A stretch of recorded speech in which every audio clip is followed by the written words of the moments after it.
Good afternoon, everybody. I am going to bring it back and start our meeting.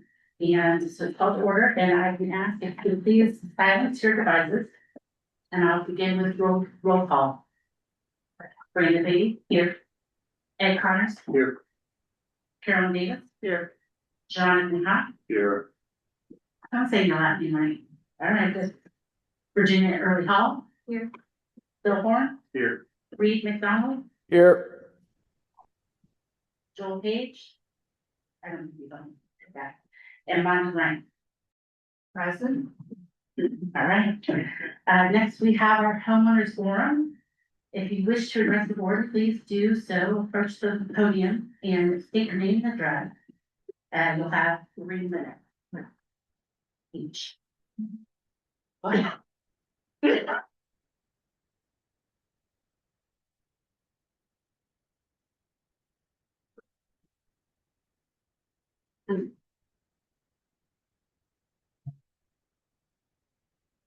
Good afternoon. My name is Rebecca Newman, and I'm the QPT PAC Chair. I live at 103 Thomas Gates, and thank you for the opportunity to speak.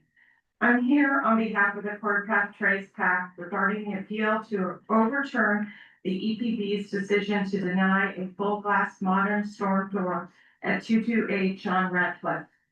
This is not a single homeowner topic or a single door. It's about whether we uphold the governing documents that all homeowners agree to when choosing to live at Quarter Path Trace. Our community was designed to reflect a colonial village theme as required by the Supplemental Declaration of Covenants and Restrictions. To maintain that design, 2 storm prototypes have been approved in the past, and the louver door and the 6 light door, which we have currently added more vendor options for our homeowners. This request has been reviewed multiple times. At an annual meeting on October 1st, 2025, the PAC unanimously voted against adding new storm door prototypes with full homeowner support at that meeting.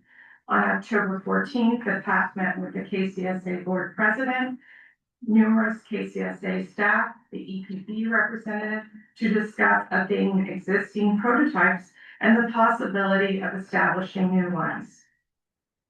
At a subsequent Quarter Path Trace community meeting this year on March 4th, updated prototypes were presented for review and vote. No attending homeowners requested or expressed support for a full glass storm door prototype. Both the PAC and the EPB independently reached the same conclusion. A full glass storm door does not comply with the required aesthetics or established standards for our community. Approving this request would set precedent that would weaken our consistent enforcement of our prototypes. In 2025, this board required a similar non-compliant door at 102 Thomas Gates to be removed and replaced with an approved 6 light door. Granting an exception now would be inconsistent with governing policy, contrary to your prior decisions and unfair to other homeowners. We urge the board to uphold the EPB's decision and reaffirm its commitment to the standards to protect Quarter Path Trace. Standards only matter if we uphold them, especially when it's difficult. And I would be remiss not to note that many of our homeowners have already expressed concern if those standards are not upheld to protect the character of our neighborhood and the property values that we have. Thank you for your time. Thank you. Under 3 minutes. Thank you. Practice, yeah. Do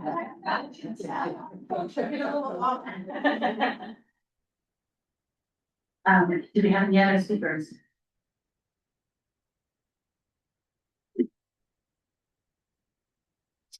I'm Lori Tedesco, 201 Fairfax Way, Chelsea 1, thank you. Could have been a little faster. I believe when somebody puts in for a new roof and it says emergency on it, and it's not bright pink, bright green, bright red, purple, I think it should be approved that day. Not 3 to 4 days later, 5, 6, 7. No. All I'm saying. Thank you. Thank you, Lori. Anybody else? I thought we were gonna hear about theater. Hi, I'm Brian Cole, the 152 John Browning. We have an appeal issue, but looking at the agenda, we're not sure if it's being addressed later, or if we're supposed to come up and speak now. All appeals happen right at the end of the meeting. Okay, thank you. Anybody else? All right, we'll go on to business. Thanks, Jennifer. All right, next is our consent agenda, and I'm going to ask for A and B, 3A and B on our agenda, approval correction of draft minutes of February 26th, February 26th, board executive session, due process board meeting, pages 1. And then also approval correction of draft February 26th, board working session minutes, pages 2 through 6. Are there any corrections or changes? I have a comment. What was that? I have comments. Is that Yeah, appropriate now? I believe so. Okay. While I appreciate the difficulty in taking minutes, and I'm hats off to you, Mona. I know it's a tough process. But I think that we should be going back to or carrying forward our keeping formal minutes. The minutes that were done for February the 26th were clearly AI generated and are very conversational. And I think that they should be more formal and follow an agenda of the meeting. I would table these, Okay, let me take a look at the minutes. minutes versus the actual minutes. Yeah, I know that there's a way, there are conversational, and then you could also do them summarized, so that I think what we should have done, gotten Tabby summarized, but let's see. Yeah. And you also go back and do your edits accordingly. So it's not 100%, I agree. So we're going to table. Yep, table approval. those, just that one. Yeah. Okay.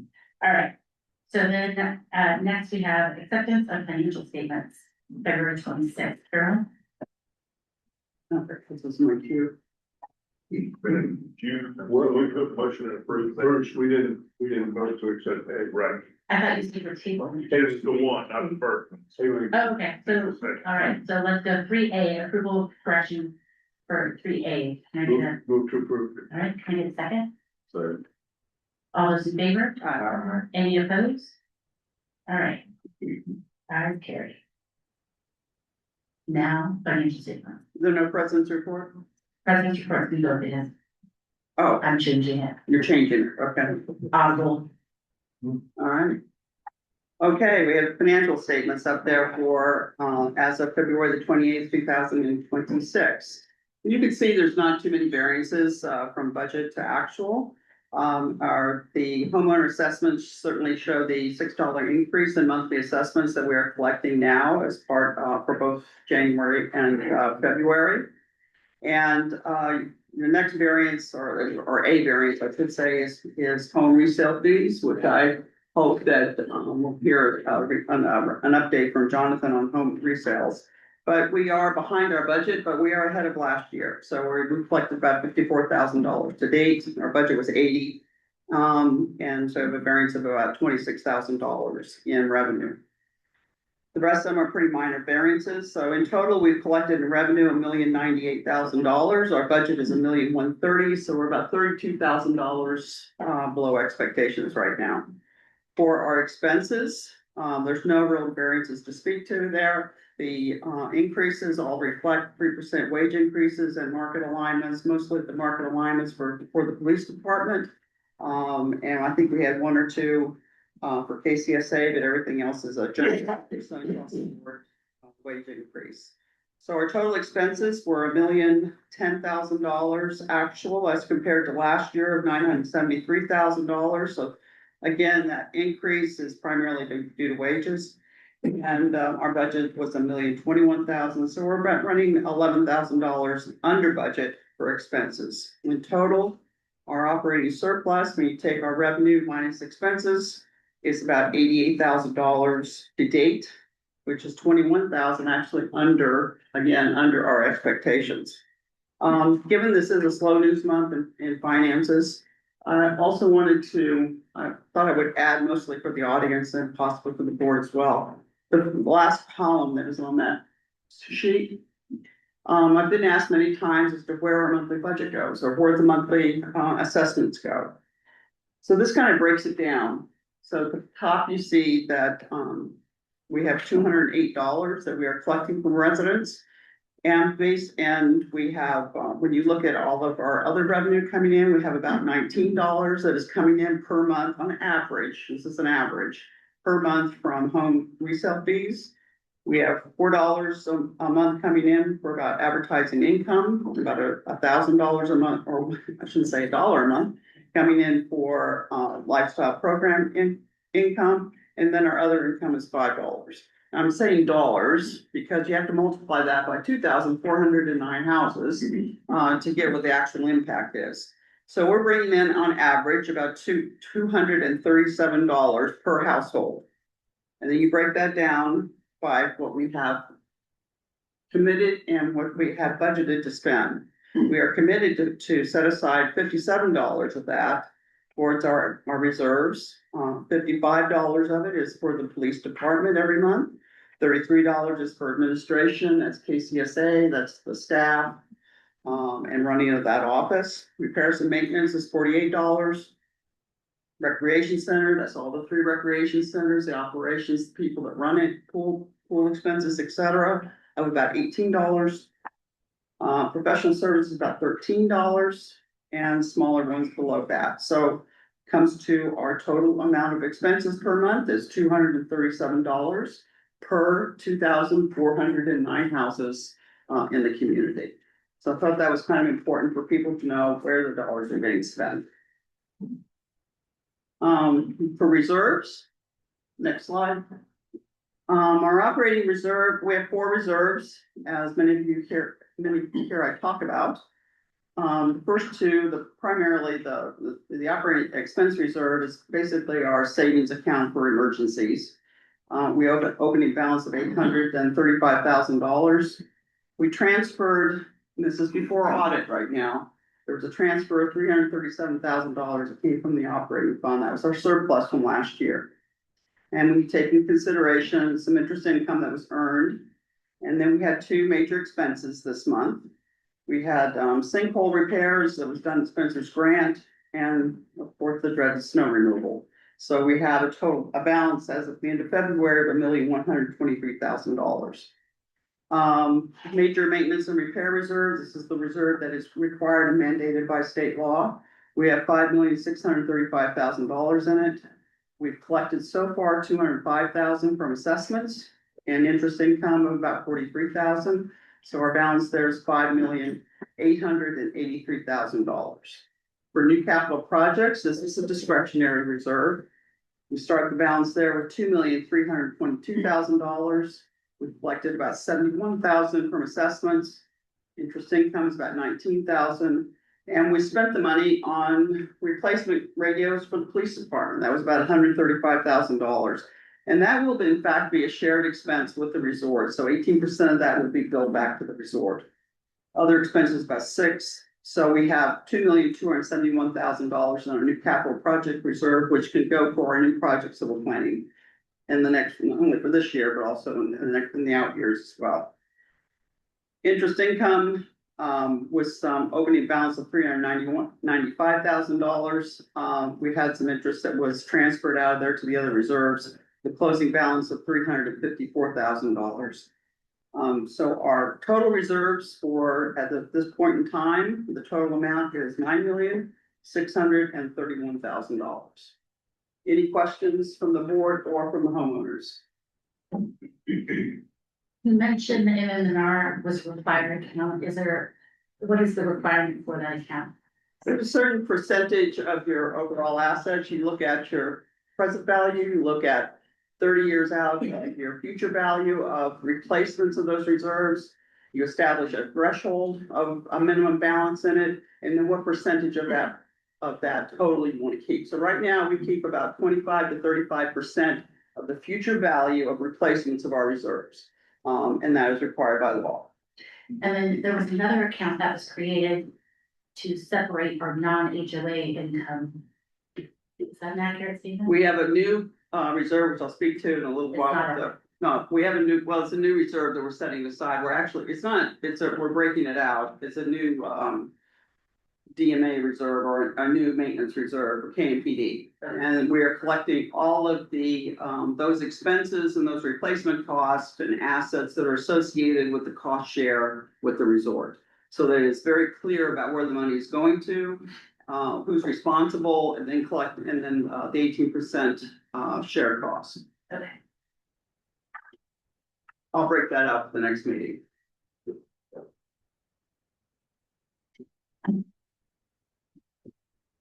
Do I call for, You have to call for. call for approval of for the finances? So moved. Can I get a second? Second. All those in favor? Aye. Any opposed? Okay. Thank you very much, Sharon. Item 6 on the agenda, we have KCSA and KMTD real estate updates. Bruce, you wanna go first? Okay, let's talk about the delinquency through February. We're up about $8,000 from January to February. We're at $136,000. Prepaid assessments are $512,000. On the next slide, you'll see the breakdown, for each of the categories. You see that high number in, first notices. We have sent messages after messages after messages, and delinquency notices after delinquency notices, and I think we're finally getting those across. That a lot of people didn't make the adjustment from 202 to 208, so they were down pretty good bit this past month as well. So I think we're getting a hold of that, but there's a lot of those, actually probably 50% or more of those notices were small balances. People came in off by $5. Yeah, yep. All right. The next slide is the community standards. We are working back with that again. See Dart's numbers there, and we just go ahead and say it now. We are probably within the next couple of months going to reinstitute our community-wide inspection. We will give everybody a heads up what neighborhoods we're coming to. Get those back. Overall, I think the community's in pretty good shape, and we do have a few stragglers that we're dealing with individually. So we'll get back out and get the individual back. EPB numbers, you can see the next slide. 54 were approved with 41. 54 total applications, 41 approved, and then but 5 approved with modifications. On that, there you see the total of 100 through the first 2 months of the year. And I think I'm missing one here. The next slide is the insurance. One more is the insurance claims. I think I'm missing one. We've got 3 of them that are still open right now. One of them's pretty good size. I think a payment came out last week after this earlier this week after the payment was the report was done. So we'll get that updated for the next meeting. One thing that came up, I know in budget finance, you talked about that, was working with the insurance company on more educating, more wire braided hoses, more preventative items that homeowners can do to help keep those down. And you know, of course, the deductibles are 10,000, so we're missing a few in that case there, but we still are getting some busted hoses, leaks that are just shouldn't be happening really. And then the next slide is basically the administrative approvals that have been done since the first of the year. I went ahead and kept it all here. I do have a question for the board though. This is everything that has been approved administratively, whether it's a contract or whether there are some partial members, those kinds of things there. Do we want this monthly, or do you want to continue running order like we do with the insurance claims? I would like to sit monthly. Monthly? Yeah, I think this is fine. All right. Okay, anybody have any questions on the report? Okay.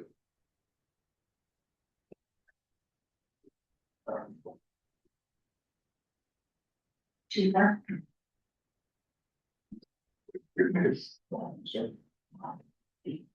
Good afternoon. Chief. All right, I'll make this brief. There's verbal warnings from February 25 to February 26. We had a 100% increase. Also the same with traffic summonses. Residential calls for service, we had an 85% increase over last year, and resort 73%. Not much to tell you on housing checks, they pretty much stayed the same across the board.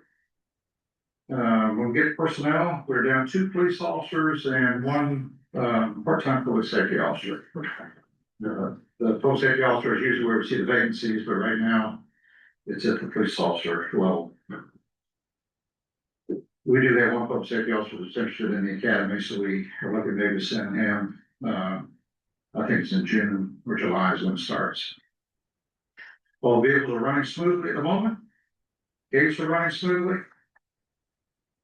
Some of the things we've done, current items of interest, we attended the Virginia Peninsula Crime Stoppers meeting.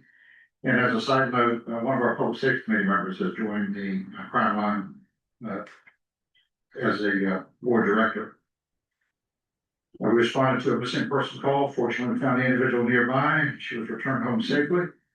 We responded to 3 vehicle accidents where property damage was involved, but no personal damage. We responded to an assault with a deadly weapon call. 1 person was arrested, charged with multiple felony charges. This court case was yesterday. He pled to 2 guilty. He pled to 2 felony charges and 1 misdemeanor. And we responded to 1 mental health call. And just as a side note, keep in mind, mental health calls continue to increase. They keep us busy. When we take somebody off the road to handle a mental health situation, they could be off the road for hours. So just good. Can you explain that a little bit? Go off the road. So what happens with a case where someone has to be detained for a mental health evaluation? We have to stay with that person until they are released to a facility to handle them.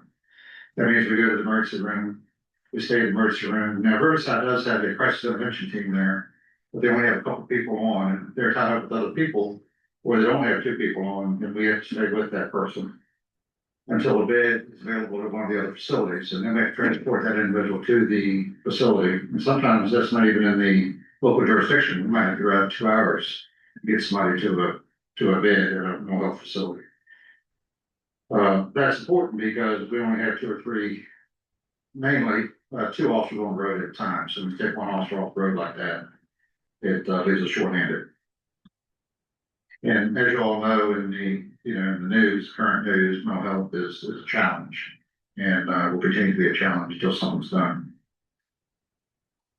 Accidents and injuries, we had a 50% decrease in residential neighborhoods and 100% at the resort. Decrease, that is.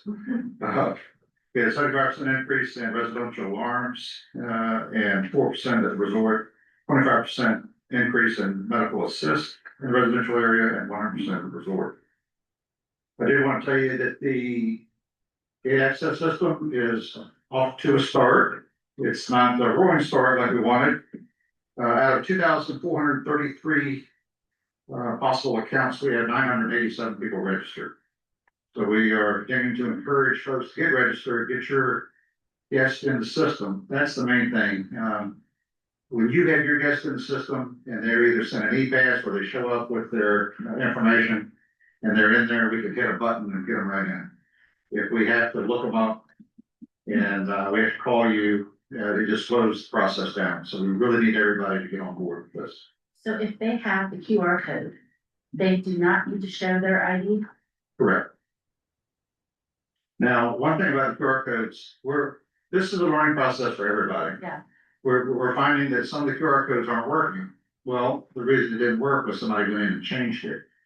So if you put somebody in the system as a permanent guest and you go and change it, you have to send them a new QR code because that QR code that they had originally is no longer working. So just make sure that when you do send that QR code, that's the easiest way. If we get a guest in with a QR code, we scan it, or tickets printed out, and give it to them, and off they go. If it's somebody where we got to scan a driver's license, it's the process of pulling up your address, making sure that they're on the list, scanning it. Then we print out I say a ticket, but it's a pass. And all the pass is a barcode, so they can continue to use that as long as that pass is valid. So anyway, we will still encourage everyone to call in. We still have some, we're still doing self-help right now, 101. We got one this evening, actually from 6 to 7. All the classes are full for March. We'll put some classes out for April next week. So the date of April 1st is flexible. It is flexible. Our goal is to have everybody registered by the end of the month. We understand that's not gonna happen. So we will gradually roll into April, but get on it, please. Thank you. Thank you. Can I add, so Chief and I, when we meet, I know that there's things that we want to hear, things that are there, and I'm not saying you answer this right now, but if there are things that we want to know that KMPD isn't reporting on or anything like that, he's open to switching up his reports on what he's reporting. Right? Correct. Yeah, all right, cool, thank you. All right, real estate. All right. Good afternoon, everyone. My name is Jonathan Hawk. The first slide you're going to see here is actually a year review from 2025. We didn't have a meeting in January, so I wanted to go over this really quickly. There were 120 units sold in Kings Mill. The average day on market was 51, and the average price per square foot was 260, which is really strong. Next slide. This is going back into 2026. Active listings currently on the market in the first quarter. We've got 27 active listings. That's resales and a couple new construction units are out there. The average day on market is $50 and $251 per square foot. Next slide, please. There are 14 resales pending right now. Average day on market was a little high at 90 and a 251 average price per square foot again. All right, so far this year, there's been 11 homes that have actually contracted and closed inside of Kings Mill. That's conflicts a little bit with the financial report because this actually goes through March or where we are today as opposed to finishing in February. So there's 11 that have been sold, 41 days on the market, 247. Just as a point of reference from last year, there were like 13 sold. So normally what we've seen since our time here, since 2017 is starts out a little slow, there's, between 10 and 15 units that sell in the first quarter, and then it starts to kind of ramp up and pick up and get going. So nothing really out of the ordinary, just a little bit slower than last year. And then last slide. This is a different slide than we've shown before. This actually includes all of Williamsburg, James City County, and York County, just to give you an idea of the overall market in the area. There's been 235 units sold so far this year. Last year, this time there was 214. So it shows that there's still, a lot of movement out there compared to year over year. Thank you. Okay. So we have all of those reports. Thank you, John. Yes, sir. Does anybody else wish to, we have standing committee reports. Do we usually vote for your? Usually accept the staff report, yes. So can I get an approval to accept the reports? Yeah, please accept the staff reports. All right, can I get a second? All right, all those in favor? All right, any opposed? All right, reports are accepted. Standing committee reports, impact reports. Carolyn, can you speak on budget and finance? The regular meeting of the Budget and Finance Committee was held on March the 23rd, 2026. We approved or reviewed the February 28th financials and recommended for approval to the board. Recommended for approval to the board. Let's get those two switched around. We had noted 2 accounting reporting changes to note is that and confirm that all interest income associated with the MM&R reserves will be credited directly to that reserve, while the interest income from the investments will go to the interest income reserve account itself. This will put us in compliance with any mandatory requirements of the MMR reserve and those funds that are going to that reserve and the discretionary options of the interest income reserve. KMPD reserve was also set up to track those contributions and expenses associated with the 18% cost share agreement with the resort. Other topics include the revised delegation of authority. At the last board working session, the delegation of authority for the executive director, president, treasurer the executive director was increased from 100,000 to 250,000 for budgeted items. The committee discussed the implications of the delegated authority as it has with projects that are budgeted placeholders, rather than designated, expense items. The consensus was that the delegation of authority applies once the project has been line item budgeted. For new capital projects, there's discussion about the recent bid process, and the committee strongly encouraged the board to take official minutes of all board meetings, confirm decisions and follow-ups and timelines. The Warehams Pond Rec Center pool repairs were also discussed. I understand the committee understood there was 3 bids out there. They range anywhere from $100,000 to $300,000. Bruce was asked to lay out the differences and determine how much was already in the M&R reserve to cover those expenses. Our working groups continue to be quite active. The audit group is getting a list of potential firms to go out to bid on in another month or so. And insurance and risk management working committee is also working on their task list, of which include the Mounts Bay Bridge policy, and also reaching out to our broker for risk management consultation. We also have a committee on donations, gifts, and sponsorships. That's Diane Birdgraff. She's kicking off that scheduled meeting this week. And investments are reported to be they're as good as they could be right now. We're collecting anywhere from 3 to 3.5% on our investments. An audit review for the annual audit will be scheduled in April for the committee and for the board of directors.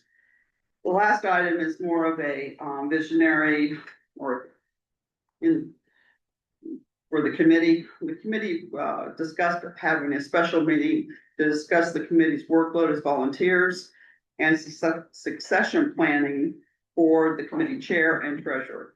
Committee has agreed that such a meeting would be beneficial as long as a specific agenda was developed. The topics may include balance of financial oversight between the committee and associate, succession planning with both chair and potential board members, and committee membership and composition. That's it.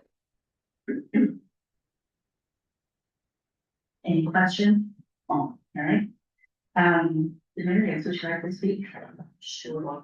I just on our first day, daffodils are amazing. Good afternoon and happy spring. Let's hope we've turned the corner on this winter. I'm gonna give you a recap for 2025 since we didn't have a meeting in January. Some of the projects that were completed by Buildings and Grounds, we did some refurbishing at the 199 gate to the plantings there. The intersection at South Hall and Kings Mill Road, the new wall and some new plantings there. And I'm gonna say it again, the wall is level. It's an optical illusion. I think it's the sign and that electrical box that's behind it that makes it look like it's not level. We also refurbished the conversation area 1 and 2, that's what I call them.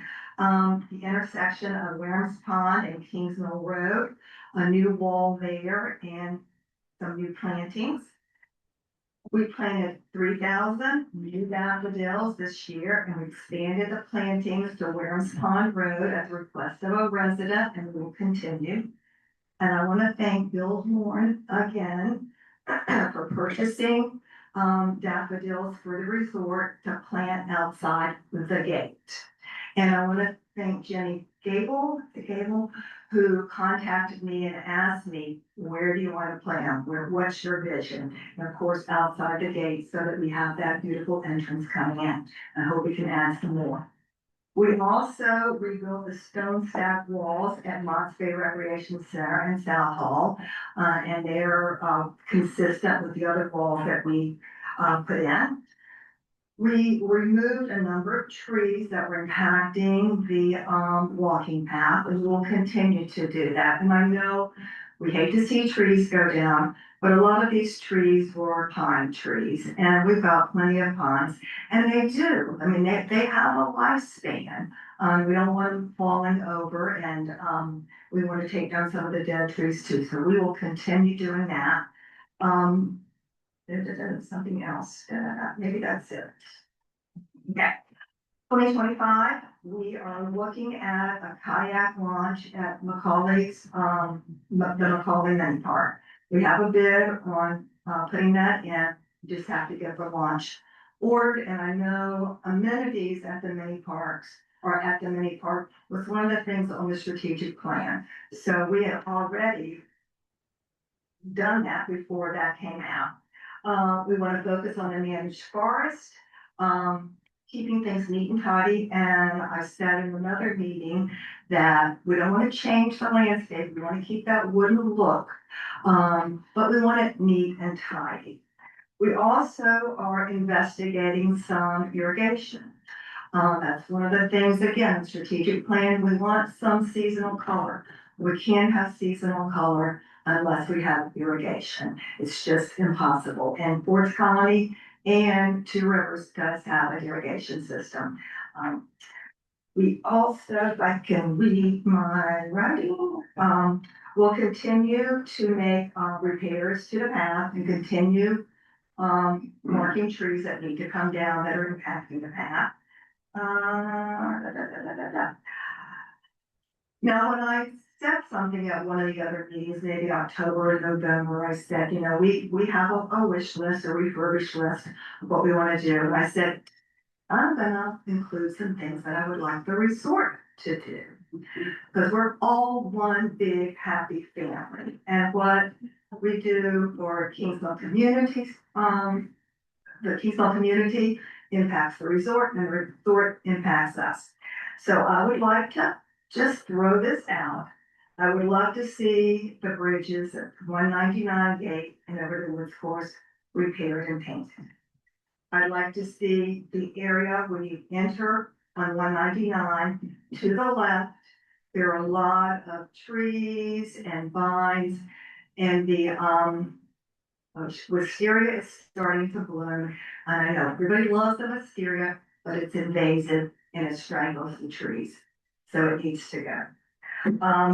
The Route 60 holding pond in the area to the right of the gate. We trimmed the wax myrtles last year, and Bruce got phone calls, but it looks better. I mean, they're branching out, and we'll keep those low, and we'll try to keep them bushy so that you don't see the holding pond. But maybe we could get that holding pond cleaned up in that area to the right. There's some down trees. And the signs at the 199 gate and the 60 gate out on the highway need to be power washed, repainted, and the fence at Route 60 needs to be painted. Okay, and that's it. Any questions?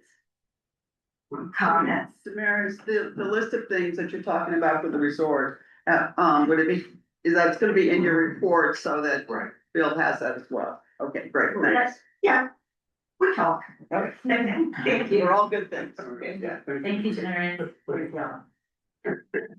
Danielle, would you like to speak on lifestyle? Good afternoon, Ronnie, Danielle, National Director.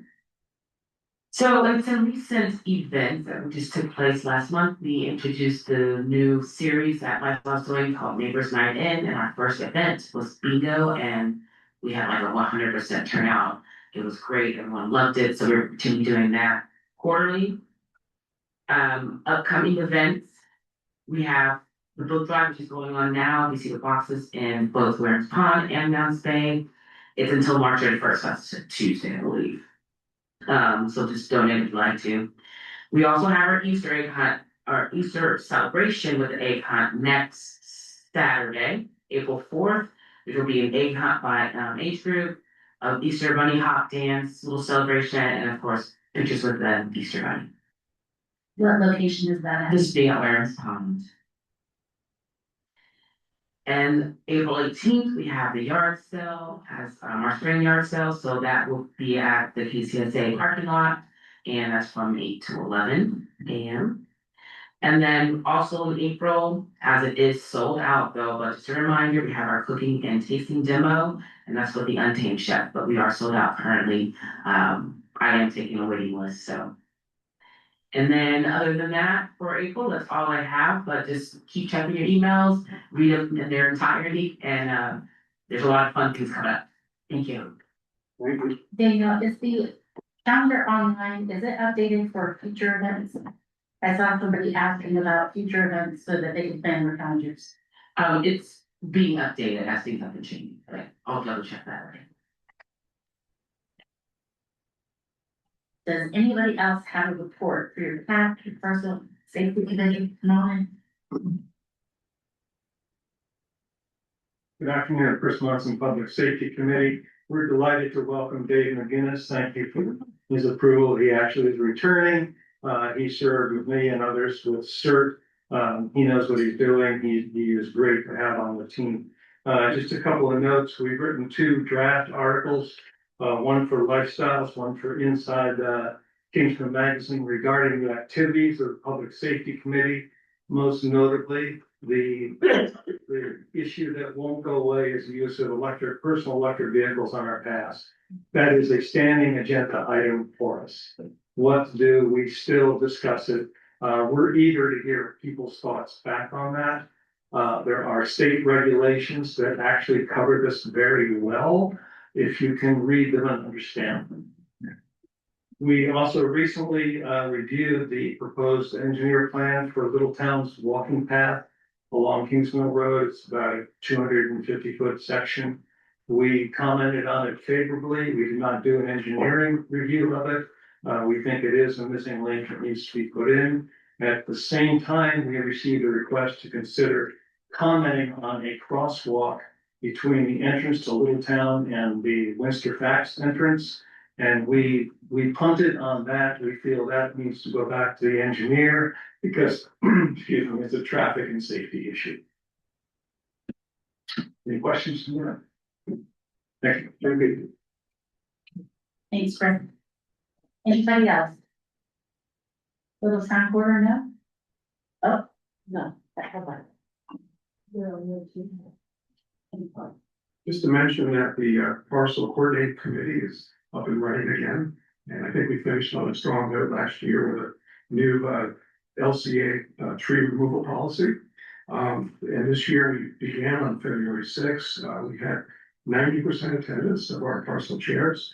And I think it was a pretty good discussion. One stumbling block was how are we going to find a recording secretary? And thank you, Bruce. and KCSA for coming to our aid there. You didn't get my resignation. No, I didn't. I'm not gonna accept it. Sorry. But we're really pleased with the support we're getting all around. And I just want to encourage board members to think about joining us. Our next meeting is April 10th. And we really gain a lot from your input. And particularly want to thank Carolyn last time and budget and finance members for really bringing some outstanding information to our attention about the new insurance policy. So thank you all very much. And please think about joining us April 10th. Thank you, Barbara.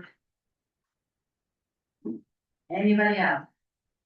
All right, so we'll go to agenda item 7, which is old business, and we have none, so we will go to number 8, new business.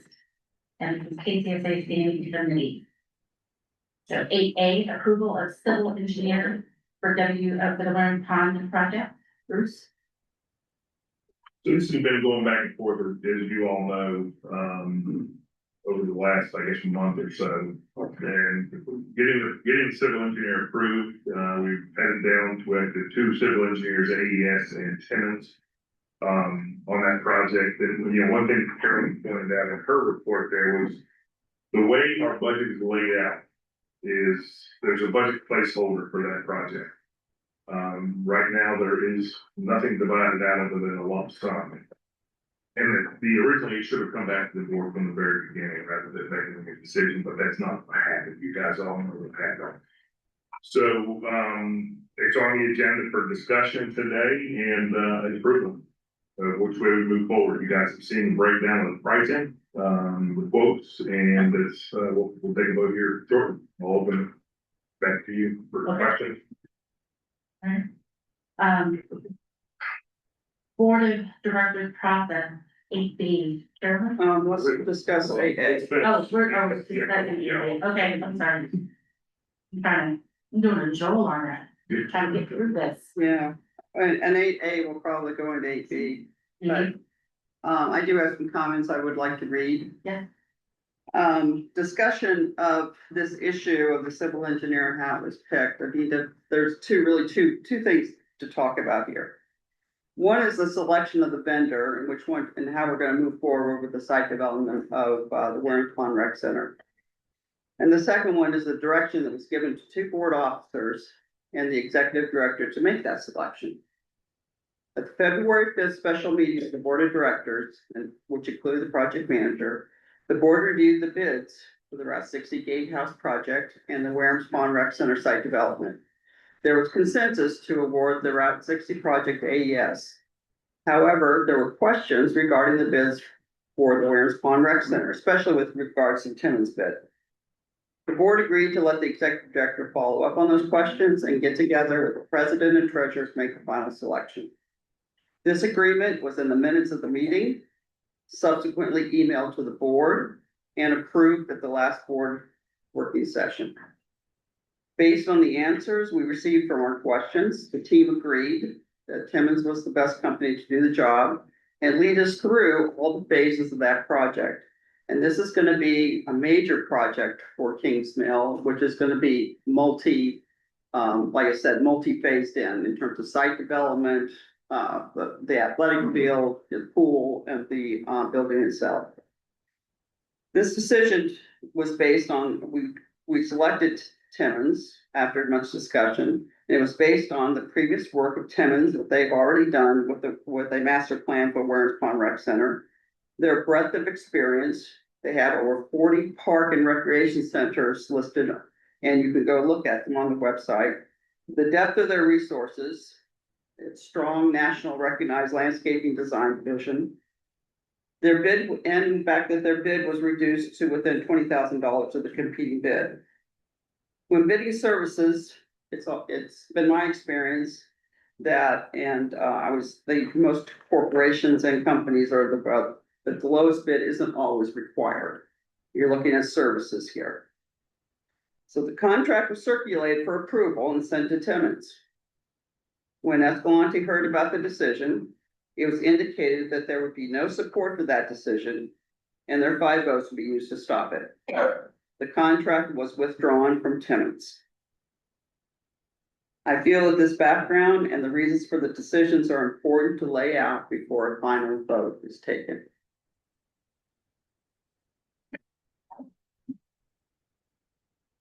Any comments or thoughts, questions? What can Timmons do that AES can't do? I think that's more of, from what we looked at, it's not that Timmons, it's the fact that I mentioned here, that they've already worked on our site development, Warren's Pond Rec Center, they were heavily involved from our master plan.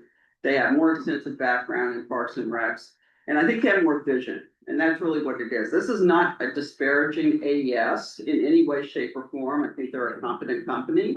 I just think that Timmons takes it to the next level. That's all it is. And there is a $20,000 differential here. And if that's the biggest issue, then that's something we need to talk about. But it's not an issue of one can't do it. It's just an issue that we think that one could do it better.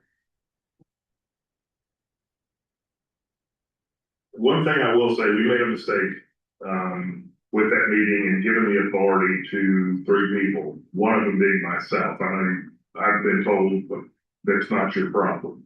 Or maybe not in so many words, but I should have pulled back immediately and said, you know what, that's not within my authority. But I did, and that's part of the problem that we have right here as well. I have had conversations with, Henderson. Down with AES that we're working on the 60 gig. I'll give you just a little update on that in just a couple of minutes. I feel confident in both firms.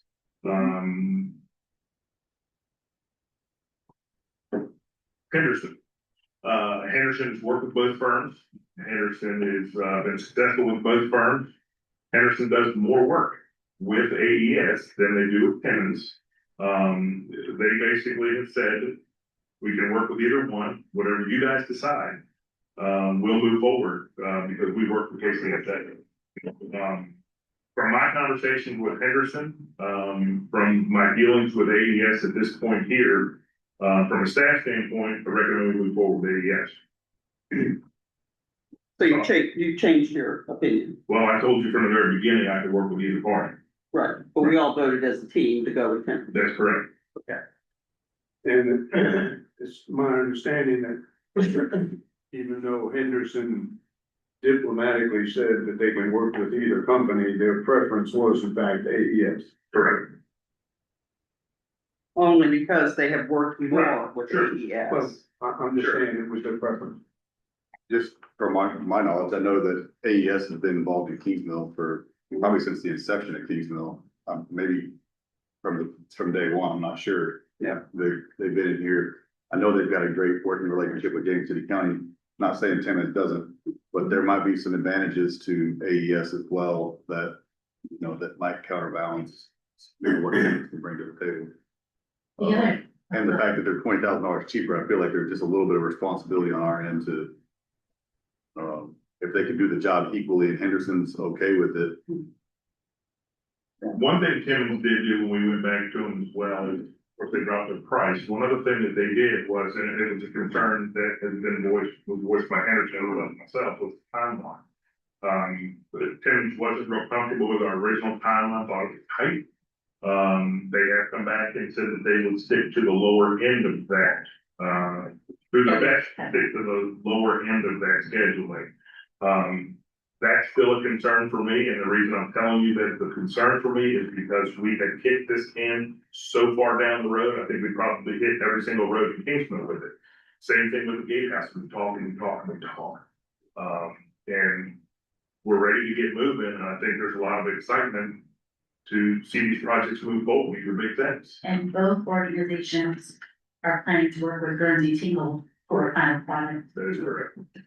I'm perfectly fine. I think like I said at the very beginning of this has more of an issue of how this thing came all about. The fact that expectations were not communicated. And the fact that there was 3 different occasions in which the direction that both the president and the treasurer and the executive director were given were acknowledged and approved. So that's really where I'm coming from. I'm sure that AES can do the job. And I'm sure that Timmons can do the job. And I will go along with the consensus of the group. So trust me on that one. But it's really important, I think, and this kind of leads us into the B when we get to B. In discussions on how we make decisions. I think there's anybody that doesn't agree with that statement as well, so. Can I make a motion that we go with AES? Or are we not doing that right now? Yeah, good. Go ahead. I'd like to make a motion that we move forward with AES. All those in favor? I'll approve it. Aye. Any opposed? Okay, Great, thank you. thank you. Karen, I appreciate you putting the details back there with it. We do have, I mean, that's what we're gonna discuss in part B. Yeah, Part B, I was like I said, this kind of leads me into Part B because, I had another statement for that as well, like my submitted. So, the actions of the past week, I think were an embarrassment to the executive director and the board officers. Certainly were an embarrassment to me and should have been equally, so for the rest of this board. It represents poor business practices and lack of professionalism in our decision making. And in this case, can damage our relationship with long-term vendors. Going forward, I'm requesting that formal minutes be taken at all of our minutes and posted when approved. At the end of each of those meetings, there needs to be confirmation of tasks to be completed, who's responsible, timeline, and more importantly, consensus on direction. Too many times we've had a change of direction and decisions, and we spent a lot of time backtracking and regrouping. This has resulted in confusion, hard feelings, and a lot of wasted time. Change in our decision-making process can help to improve our working relationships and eliminate surprises. Thank you. Anything else on board of directors practices? Anyone? Okay. We have 8C, which is review of communications protocol. Are we gonna have agreement? I would like to have a motion of an agreement that we are going to take formal minutes at each one of our board meetings. We are going to be posted, and we will have, in fact, they will be approved. And I agree with the summary, understanding what we agreed upon in those meetings, so that we can move forward and Yeah. move forward and do that bit. And we will work with, we tabled the 1 7 minutes. We will work through that and figure it out. Belmont will definitely, and I know you've got a lot of experience, and I know Virginia does as well, as they can manage through Zoom and AI, Yeah. so. Well, So- two things. Pain in the ass because I'm not volunteering to do this, but I've done it for years and years. Number one, when the minutes don't get to you for a month, you forget everything that happened. So if you're gonna do minutes, they really have to come out in a couple of days. And number two, they can't be 6 and 8 pages long. I mean, really, they should be bullet points in less than a page. And they should come out within 2 or 3 days. If we're using AI, that shouldn't, and doing a summary and figuring out a format that works with us. I don't see that is a problem for the time. Okay, I mean, but I agree with everything Carol is saying, but I'm sitting there thinking, okay. Is it gonna be useful? Is it gonna be useful? And if it's not useful, then it's just an exercise. So if we don't get them done quickly and they're not short, they're not gonna be used. One thing that minutes are supposed to be are actions of the board or actions of the committee. We've gotten away from that. Right. And what is in your packet today is not actions of the board of directors, so we will definitely clear that up with Barclay. That's great. I regret accepting that, recording secretary position after listening to that 2 hour, actually not me, but Calvin listening to that 2 hour recording on somebody's telephone. So, but we're tweaking it and we'll get it all straight. We're ready for the next subject? All right, so 8C is. Okay, do we have a vote on that? Okay, Sure. I think I did have a motion, right? here's motion. Can I get a second? Second. All those in favor? Uh, Aye. Any opposed? All right. It's approved. So, the 8C, this is review of communication protocols. This has been brought up because an email that was sent out where I was updating the community on something that is not KCSA business, but it affects the KCSA community. And so because of that, we're looking at our protocols. There was no ethics issue. This was something approved by, it was run by the full board, and everybody that read and approved for the communication to go out, it went. It was unanimous, there was no issues. But the tone of the email, I guess I could have really highlighted more focus on the actual work being done to the dependencies, versus taking, putting some credit, which Joel guided you to, because, I took initiative to contact Colonial Williamsburg Foundation. I took initiative to communicate with Escalante. And I wrote Escalante a letter, not from a board member, not from a committee member, but as a resident, for them to consider doing the work necessary to stabilize one of the dependencies where it was identified that it was in dire need, because if it didn't get taken care of, that the whole back wall could be compromised for one of the dependencies. And there's enough people in this community that has expressed concern on those buildings that it made no sense to me not to get this information out. Did not even hesitate. And I think everybody on this board supported. I did tweak, but they supported based off of the feedback. I did tweak the original letter. But so the communication policy is we don't send anything out without all of us currently reviewing it. I don't get to put my agenda out there. This is about what's best for the community. And for me, my purpose of that president's report was to communicate to the community about an asset that we don't own, but we all cherish at the historic dependencies at the Francis Thacker Plantation area.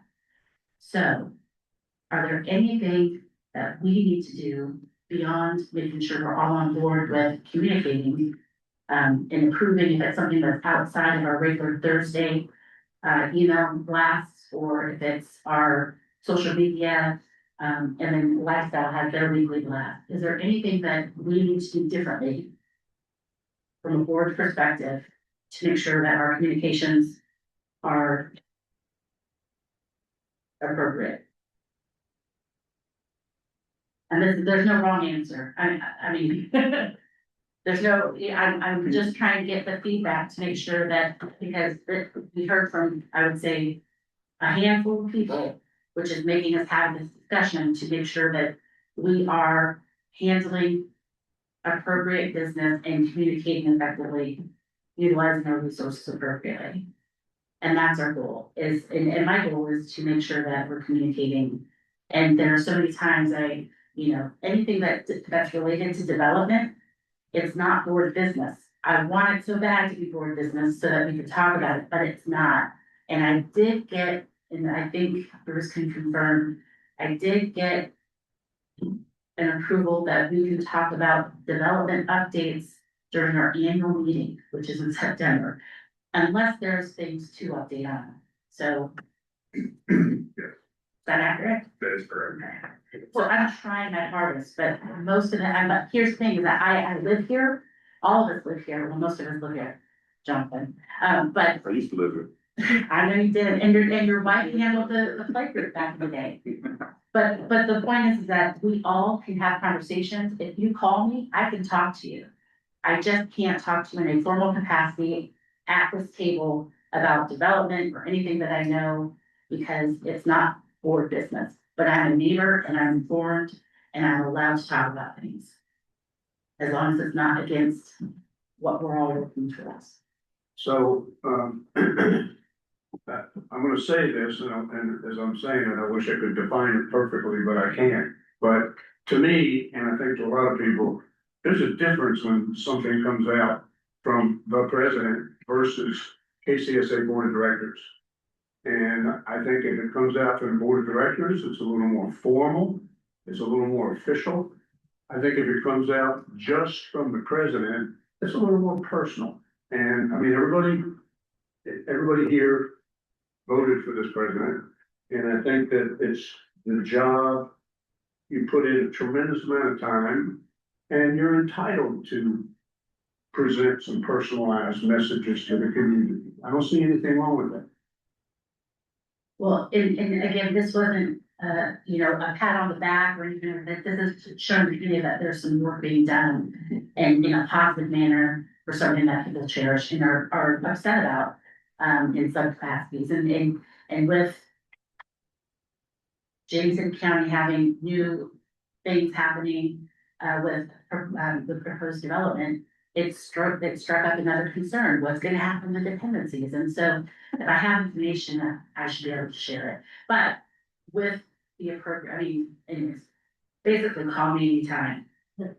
Yeah, I mean, if you're speaking specifically about communication protocols, I don't think anything was out of line or done inappropriately with that email specifically. Yeah. And I don't think we've had an issue with other emails. I think it's just, in that instance, personal perception of the email was different for different people. I don't think you, as the president, did anything wrong. We all read the email, we all approved the email with some edits, as you mentioned, we made those. And that's how we do all of our emails. So if anybody took issue with the email, it was their personal preference in what was said, not in how it went out.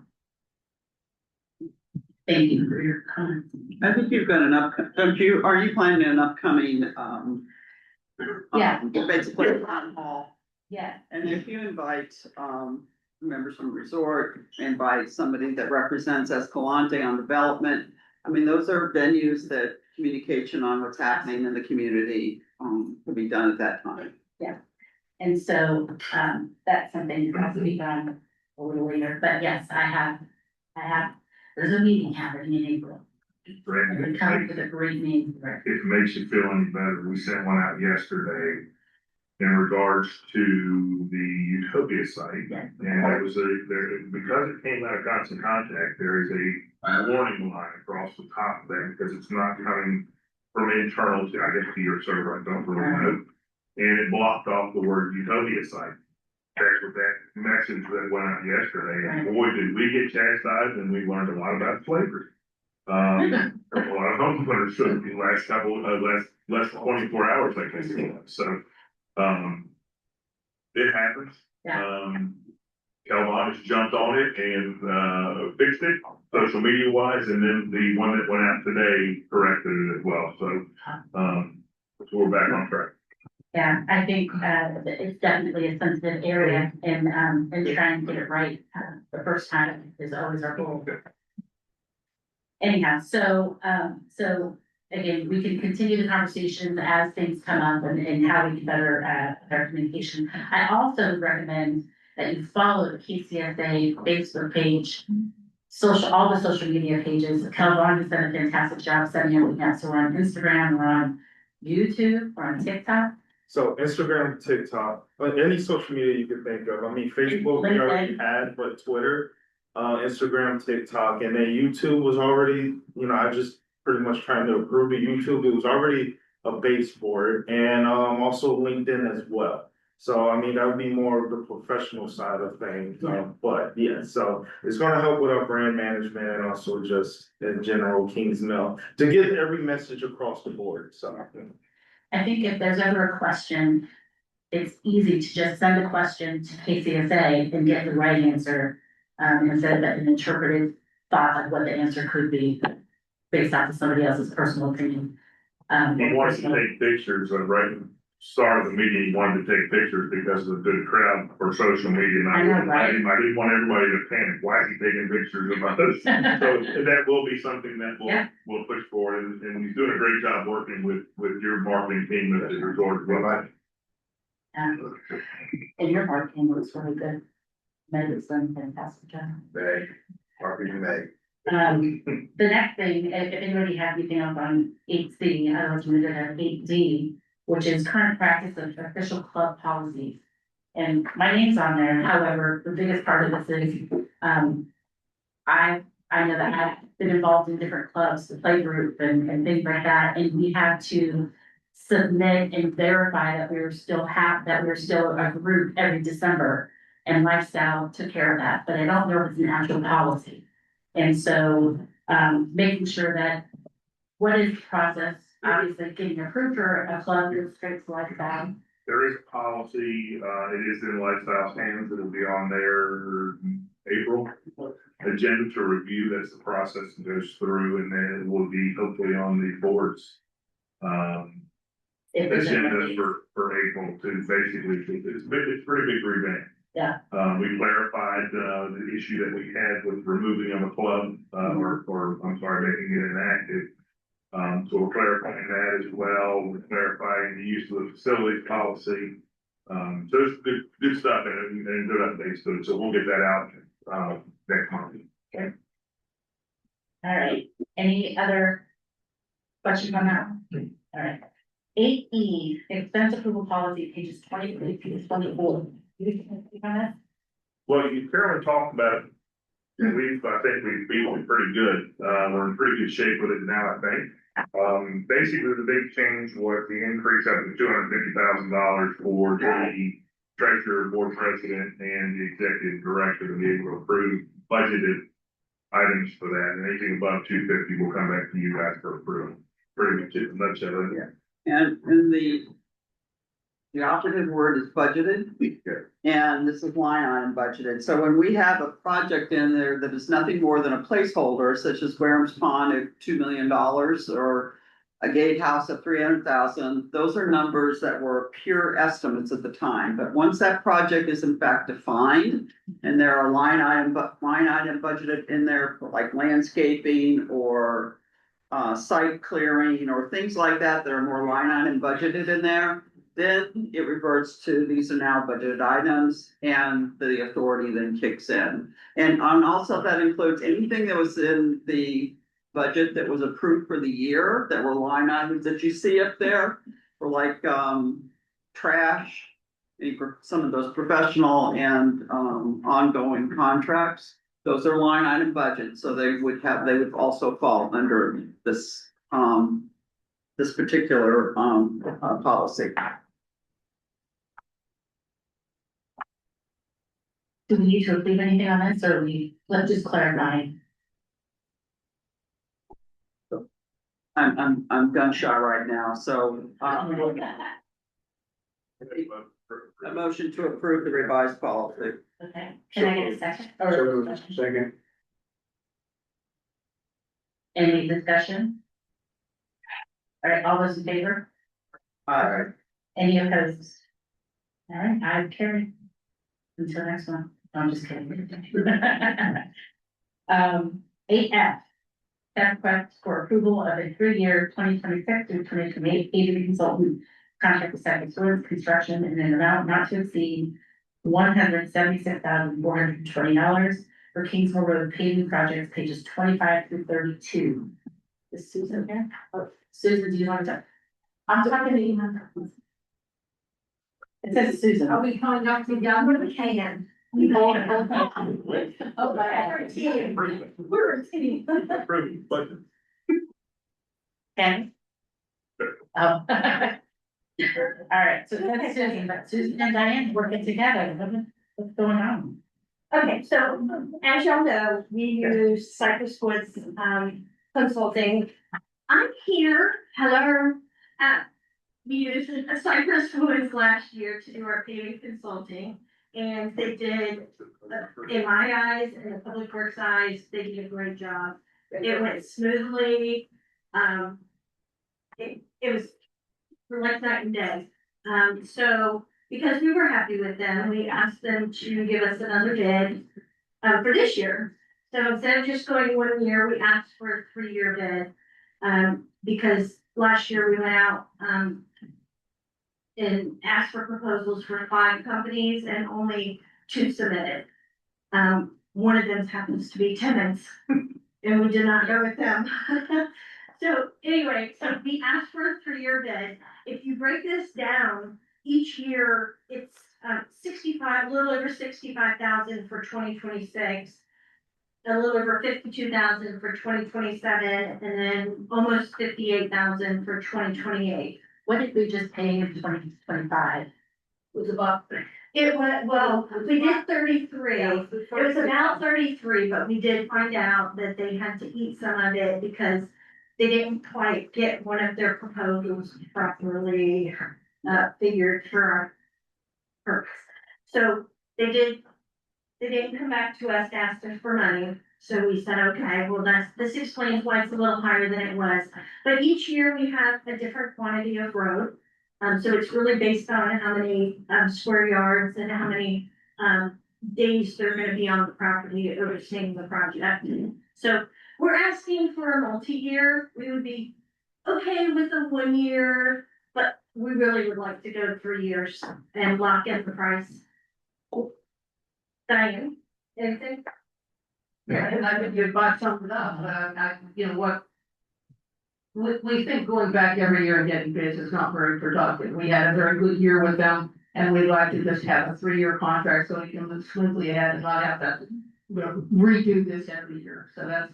And one big thing on this, proposal that we've never done before is this, The GPR. yeah, the GPR, it's a ground penetrating radar, which they can, they do passes down the roadway, maybe a 4-foot, 6-foot pass, down the entire roadway, come back till they've, passed the entire road width. But it goes from, pavement edge to pavement edge. And it can tell you if there's any voids underneath there, if there's dampness underneath there. I mean, it tells you just about everything that's going on under the asphalt, which we never know until we open it up and find that there's problems. So we can do better estimating, right? We can estimate the cost of the repaving better using this system, which is cheaper than doing the pours and doing the analysis on the pours and getting the report. So we opted to go with the GPR, which we think is much, of course, they think it's better. And we think we're gonna get a better engineering, report on what's under the ground. Because as you all know, the asphalt can be anywhere from total asphalt 2 inches to 10 inches. Depends on where you take the pour. So that was the big thing. We're excited. Can you add South Hall Road into this proposal, just for the radar? At no cost? At no cost? Yeah. I'll let you do that. Be good for them. I won't work on that. I want to be nice to them. You're asking for an adjustment to this?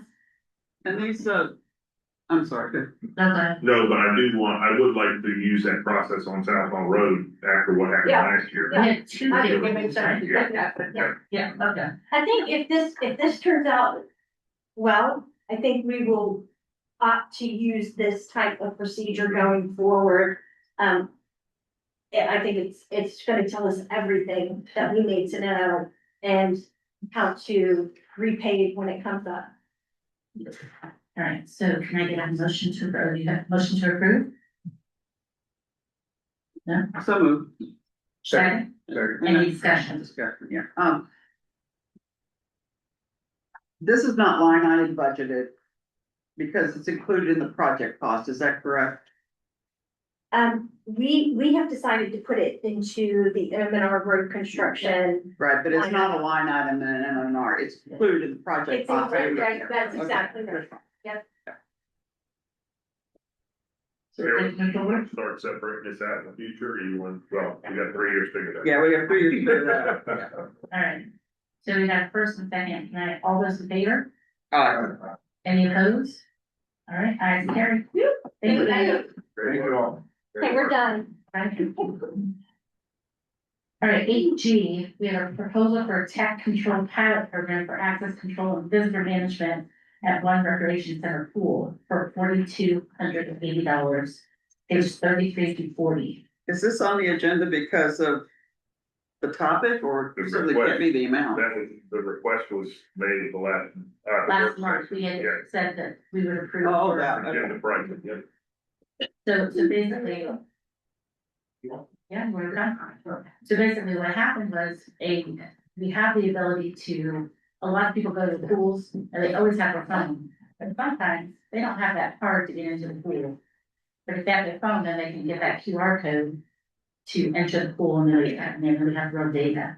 And we're not manually taking or sending kids home that they can't get into the pool. Correct. All right, go ahead. Last meeting, I brought to you the proposal to do all 3 rec centers. I think it was 11,000 some odd dollars. You all asked me to do a, cut it back, get a quote for just one, and do the Mountain Bay Rec Center, the pool only. And that came back to $4,280.90. So we have a proposal from you to approve $4,280.90 for the Mountain Bay Rec Center pool. And the thought is if this works out, this is a prototype, we're trying it out, and then maybe it would be open for the doors for access to the restrooms after hours. And then maybe the football courts in the future and the other You tools. know, the pools. Jim, adding this will not change what we are currently doing, correct? That's correct. Both options still, okay. But this is, from what I understand, you are moving, this will be the preferred option moving forward. So this is what we're gonna be doing moving forward. Even though we're doing two, the swipe card and the QR code, we plan to move forward with just QR code. This would be the preferred method. You're still gonna have some, just like we have now. But we're not gonna be maintaining two systems forever, are we? We are no longer making pool passes with DSX. I mean, Okay, so we're not gonna everything we be, do is tech wave. okay, so you're moving over that way, okay. All of it is still tech wave. But like the barcodes, they were DSX, but they're now tech wave. We're still using them. We'll still use pool passes for those who don't have access to computers and so forth, just like we do now with the gate access system. Okay. So the pool cards will be read by this tech wave bar scanner. The pool passes will still be used as they are currently used. When you use the TechWave system, you're going to be using the QR code. So you can send a QR code to yourself or to a family member. They could use the QR code at the pool. Or the new cards we're printing currently, correct? Yeah. So I'm still confused. Here's So there's still gonna be, It's a transition to but there's go gonna be to two tech. different readers. There are two different readers, Yeah. because then we don't Okay. have to rush and get everybody on tech wave. It will. Alright, And it's, sorry, is there an app coming for the phone so that you don't it's the have? tech wave. Did you, Well, so it's good, so I have registered for TechWave, yes. But I didn't know if there's a Kingsville specific TechWave app, similar to how Ford's Calling has a Ford's Calling app. Yes, the TechWave app. And good. There's a TechWave visitor management app, which you'll use not only for your visitors, but also for the pools. Okay, so I think it's probably the same thing. We said Ford's Colony has our own app. Ford's Calling has a branded app that you sign into to register your guests. We're talking about getting up. I think it's the same thing what we have, it's just that we don't have the brand on it. Right, that But was we right. can get it, okay. Yeah. So you just have to send it yourself, QR code, when we no longer use the old pool passes. Yeah. Eventually, everyone either needs. This idea everyone needs to be go a up here parent and saying, hey, if you've got the QR code, it'd be great if I could just, my kid always have their phone, they never have their card, and sometimes they get, they can't go. And so he said, if there's a way for us to use our QR code, the kids can always go to the pool. That's a, Barrett's last name wasn't Beatty by any chance. it was not, my kids just bust in there. No, no, I almost said last name, not going to, it's not me. Anyhow, the point is that this is a tool for the future. And we're trying it at one of the pools to see how it works and assess it from there.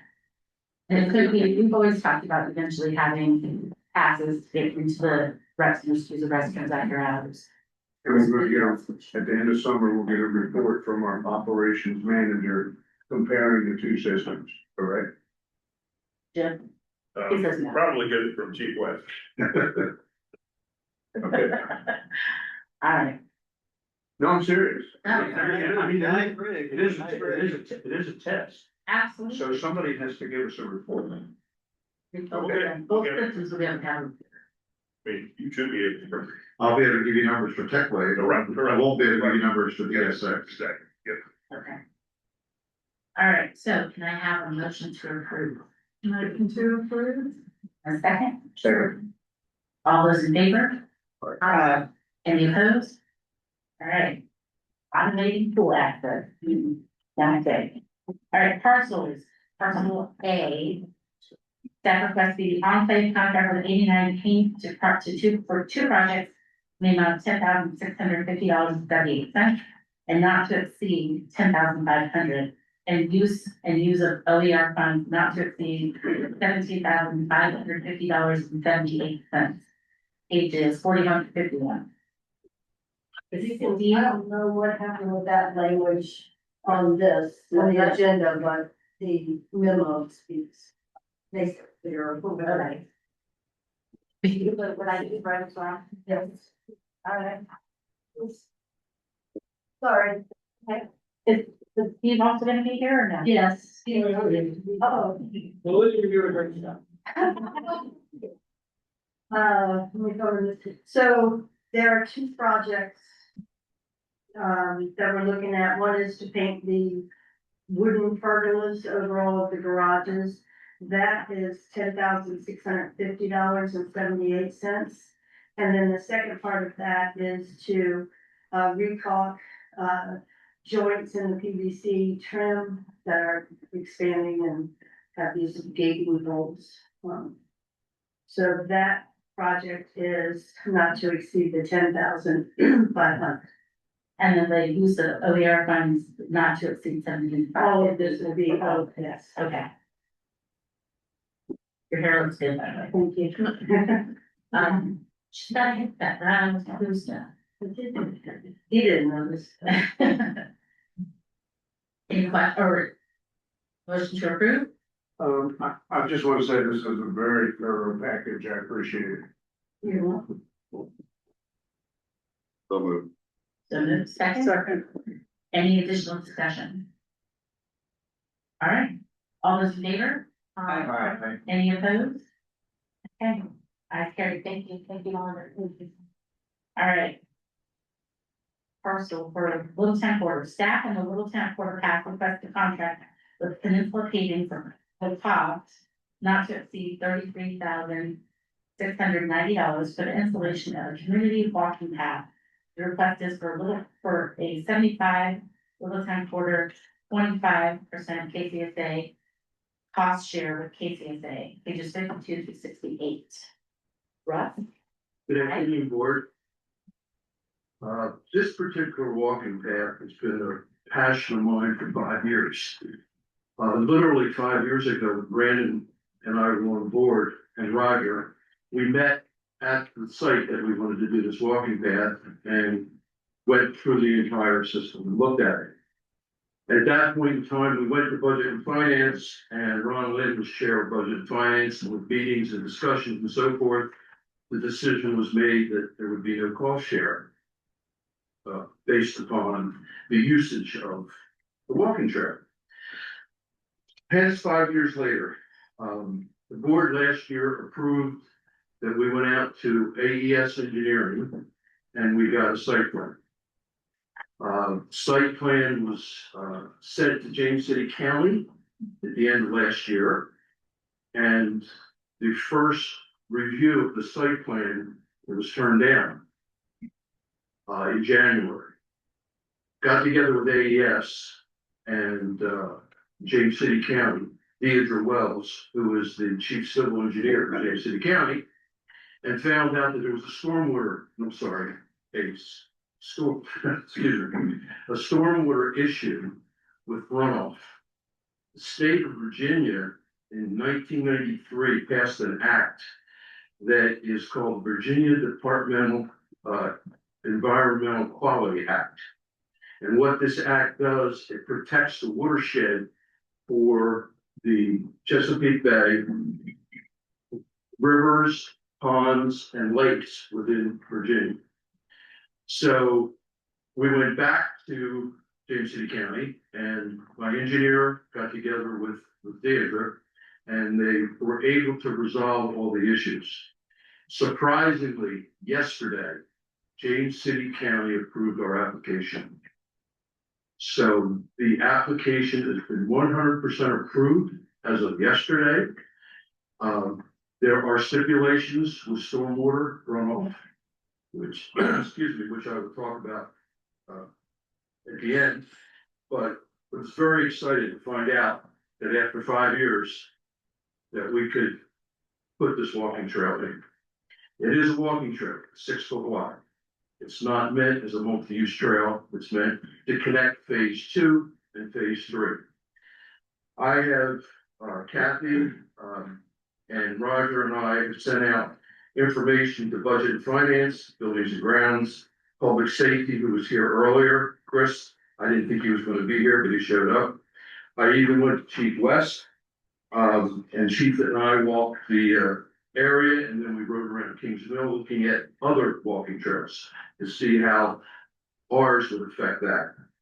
They're all here today.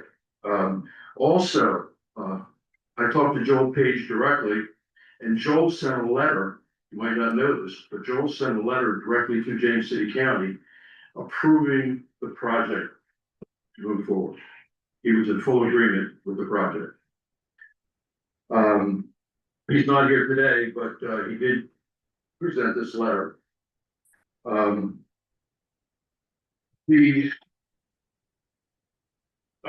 here to request a cost share.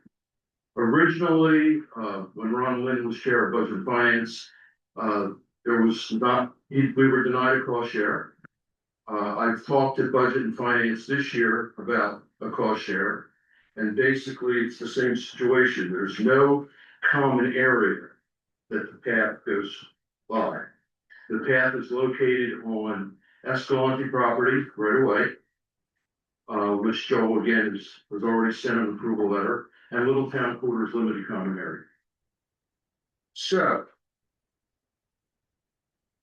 where do we stand? We stand, first of all, there's a safety issue, in our opinion. Chris lives in Winster Backs, and he sees that the inner road between phase 2 and phase 3 of Little Town Quarter is extremely used by residents, by guests, by everybody. And what happens is the people come to the entryway on Kingsville Road, and they walk right across the street without any crosswalk into the other side. It's a very dangerous intersection. By putting a walking path on Little Town Quarter side of the road, yes, it benefits Little Town Quarter. Originally, when the Bush Properties built this, for some reason, there was no connectivity between phase 3, 4, and 5 and phase 1 and 2. Literally, we have to, if you're living 3, 4, and 5, you have to either cross over the road, walk all the way down to the main entrance, and come all the way back to get to our pool. Putting this path in, obviously, would give us a direct route to the pool. So yes, it does benefit Little Town Quarter, and pretty heavily. That's why I have put in a cost share of 75% for Little Town Quarter to pay for this, and 25% asking the board if KCSA would be willing to chip into the other 25%. There's one open issue. We've gotten quotes, and I said in the package, there are copies of quotes. But those quotes will probably come in a little bit less than what was in the packet, because we're going a shorter route. So there's going to be less money involved. A 25% share by KCSA would probably be in the neighborhood of $10,000. Now, the positive side to this is that since this is a 5-year-old project, Little Town Quarter didn't have the money before. We now have the second best excess OER funds of all the parcels. Out of the 9 parcels, we have $1,549 per resident in excess of our OER, which equates to $158,000. So 5 years ago, we didn't have any money to be able to do the project. We now have money to fund this project. But we still feel that the connectivity issue, the safety issue, and also the last issue that I want to talk about is the erosion issue. If anybody has walked that area before after a rainstorm, it's solid mud walking along Kingsville Road. There was ponds at the last rainstorm along that path. Because of the stormwater management issues, and our engineer, he had put together about a 16-page document for a 2-year and a 10-year storm runoff. That water would be rechanneled into, actually it goes into Warehams Pond. All of our stormwater in Little Town Quarter is channeled into Warehams Pond. So by putting in this walking path, we're going to be following the water. We're going to be solving an erosion problem, which is grass has been planted there probably 3 or 4 times. It turns to mud. People drive on the path. And so we're solving an erosion problem, major connectivity problem. You can go from one side all the way to the resort now from our inner roads, and also a safety issue. So the request at this time is for a 25%. Unless the board feels maybe a 50% or 75% might be justified. That is why we're here today. So, open for questions and comments from the board. You have a breakdown of the percentage of this property that is Escalante and how much of it is Little Town Quarter? Approximately 75-25. 75 Escalante. Escalante, okay. Because the right of way, where this path is going to go, and it was in your packets, by the way. You should have a diagram in the packet of the path that's going to take. One of the things when I walked the area with AES Engineering, by the way, Grant Corson, we were told about vegetation and taking trees down. We picked the best path that not a single tree will be taken down. Some bushes will be taken down, but they will be replaced. Stormwater issue, which is really important, we have to purchase nutrient credits. Now, there's a nutrient bank that the state of Virginia has put together and to protect the watershed. So we're not going to know the final cost of the project. I estimate somewhere around $45,000, could go as high as 50, but the nutrient credits, we will not know until we actually put in the application. And since yesterday, we just found out that it was approved, AES Engineering will be putting in that information. It's an easement over Escalante's property, correct? Yes, Easement. yes. Yeah, they own, the right of way is approximately 12 foot from Kingsville Road out. So the main part of that path will be, and then it goes up into Little Town Quarter. And the Our limited town. Little Town is common. Yes, Little Town is common. Little Town's done. So there's only 2, Escalante properties. Limited common. It's limited. Limited. I'm sorry. But it's safe to say that other folks that don't live in Little Town Quarter, that maybe live in Spencer's Grant or other places, are going to be using this. Absolutely. Absolutely. It's a direct path all the way to the resort. Matter of fact, there's a board member here, Bill, who now lives in Little Town Quarter and knows exactly what we're talking about. I do. Definitely runs people walking all the time. And bike. Road. It's also used by the resort guests as well. So what That'd be is, correct? I don't recognize anybody. what is the executive director's position on the cost share? No, No. there's no KCSA property. I have a hard time supporting something like that has no KCSA property, and we're gonna set a precedent for all the other areas as well. I don't think we do that. What about budget and finance? What's your position? We have the same position. Budget and finance, I will say, supports the project. There's no question about that. But we do not support the cost share, and it is because it's setting a precedent with other parcels.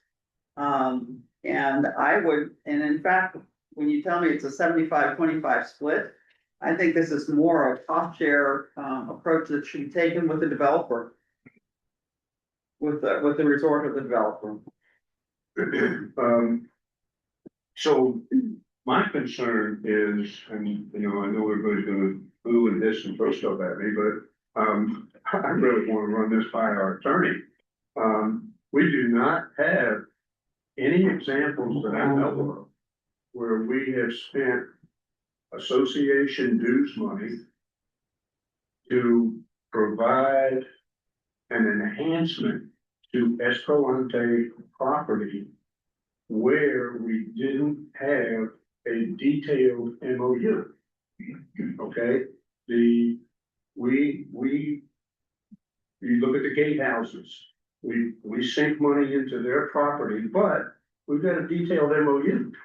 You look at the agreement we have for our community to use the marina. We've got it detailed, $2,500 a year. We've got a detailed MOU. So at the very least, I think we need a detailed MOU, and it's got to include a perpetual easement It also has to include maintenance. and maintenance. So, Bruce, I think that's kind of up to you. If you feel you don't need to go to the attorney and you wanna put yourself out to say yes to all these things and you wanna draft it, that's up to you. But, and I would be willing, if we were gonna use the attorney, I would be willing to say, just me personally, that the association would pay that attorney fee to get that done. So that would be our contribution. But I have another issue here, and I think that the Escalante board members have a conflict of interest on this, and I don't think you can vote on it. Because you're asking for, we're talking about. I don't think that Escalante was pushing to get this done for our benefit. I think it was. Oh, no, I understand, I'm not implying that at all. I'm just raising the issue that I think you all have a conflict of interest because you don't think you can vote on something that we're using our dues money that ultimately benefits your property. That's just something for you to think about. That's an individual decision on your part. But I do think we need an MOU in writing between board members and Escalante to clarify that this easement is being granted and it is perpetual. And like Carolyn says, we gotta cover the maintenance, who's gonna take care of the maintenance issues, et cetera. The maintenance issue, Little Town Quarter, there's, if buildings and grounds cannot pick up the maintenance agreement, which originally we were looking at a 5-year that we would cover and then turn it over. Because of the expense, we are willing to put it into our MM&R and pay in perpetuity on the maintenance for that day. Okay. We know that we did a lot of research. Matter of fact, Kathy has done some recent research that the maintenance of that path is very minor. It's got a 15 to 25 year lifespan. Okay. The only issue that we have is actually root invasion. If a root from a tree invades it. We intend to treat all the roots with Chemstat so that the roots will be treated if they are cut. But the path that we're taking, there's no trees that are coming in. Just two bushes. Everybody in agreement that it sounds like a good project. Right. The question is there gonna be a cost share? Correct. So can they've got their site plan approval, can they move forward, like, with the project, with their own money, and then work this out if there's gonna be any kind of, reimbursement later on, so that they're not sitting there waiting on us to. We actually, to answer your question, when our budget was approved for 2026, we had a line item budget $35,000 for construction already approved. Yeah. So it's the money's there. We're ready to move forward. The question of a 25%, 50%, 0% is inconsequential. Now that we have James City County approval, we can, we do have to buy the nutrient credits, and we do have to get according to. We have to have a land disturbing permit. Yeah. To purchase and a situation agreement. So But these were stipulations that James City County put on us, with the stormwater management. But they're very simple, they're very straightforward, it's any project. Are there other parcels in Kings Mill where other parcels are coming through other parcels on their own limited common? I mean, it's gotta be pretty, happen all the time, right? I mean, Nobody, there's not, so this is my personal opinion. I've been involved with Little Town Quarter for over 5 years, as their liaison, and I've seen bikes go through And they cut through they go straight. So they're, where the grass should be, that's dirt and, or mud if it's wet. And then they cut through Littlestown Quarter's second entrance. And then they cut through the community to get to Worms Pond Quarter. So that they don't have to cross the street to go further past their road and then cross the street and go back. And that's exactly what the Littlestown Quarter community has to do if they live on the wrong side of the neighborhood where the pool is, or where the pool isn't. And so I always say that this community has a slight defect because they have an amenity that is not easily accessible, and they don't have parking that would justify a whole bunch of people driving to the pool from this side of the community to this. And so they either have to walk or get dropped off and still have, somebody has to walk back. It's just a weird. If this was a defect from the original developer, if the original developer did this in 1976 or whenever, would it have been limited common area at the time, or would it have been common? No, I mean. That's Above my pay grade. That's hard to say. But you know, what, you know, What was the intent to have like a walking path on that side of the road for that side of the community? Maybe they thought they'd get to walk along the golf path. Well, but Littleton Quarter was developed in 2 stages, right? Five stages. 5 days. So it seems like it was just it was an oversight. On one, and so that one area where the amenity is, that's Right. common to everybody. Right. They can't get to it unless they cross the street the wrong direction, go around, past their entrance, cross the street again, and then come back and then go. So it's like a big old. Right. So again, does the question become, do we want to make a vote to come up with some sort of plan or MOU or some legal fees to investigate this? Or, because we don't have to vote to support it if they're gonna pay for it, right? They got the money in the budget. That's correct. Well, So all we're voting for is, are we? He's doing his Hail Mary, say, hey. I understand. Yeah. But we can't vote today to do a cost share. Right. We don't have all the information and we might have conflicts and. Correct. Correct. This is, you know, Discussion, this is an ask, yeah. you know, at this point in time. So. I do think that you've already got the ability to. I don't see why we would, because we're not pushing for it. Okay, the KCSA said the same thing, we're not going to, correct? Fair? I mean, there's no KCSA property, and I don't want to set that precedent. Yeah. So that ain't, the answer is no. Same thing with the maintenance, this is on Littleton Quarter and that's on their property. There's no reason for KCSA to pay anything on those. I will tell you, Melinda will tell you, I get so mad at her when she comes in, hey, this sign needs to be power washed. I said, I don't care if I'm the movie drum. Well, no, it's on KCSA property, it's on KCSA property, and it's deeded that way. I can get at this one, I can't get at those ones on. So, I mean, I hate to be that person, but I just don't want to set a precedent. Again, it's not, I'm just telling you, it's up to you guys. So Isn't a safety issue more important though than anything? When you see the number of people that use our interior road and that walk and bike across that area, you heard Chris, there's no crosswalk there. So there's so many people that cross that road. I've actually seen bicycles and pedestrians dodge cars coming down Kingsville Road because there's nothing there. They just dart right across the road. So it is a safety issue. So you have to consider that. Yes, I know you don't want to set a precedent, but there are other things like erosion control. You know, you even said to me one time that there's an erosion issue along that path. The creation of the path will solve that erosion issue. Doesn't that help KCSA? It's not our property then.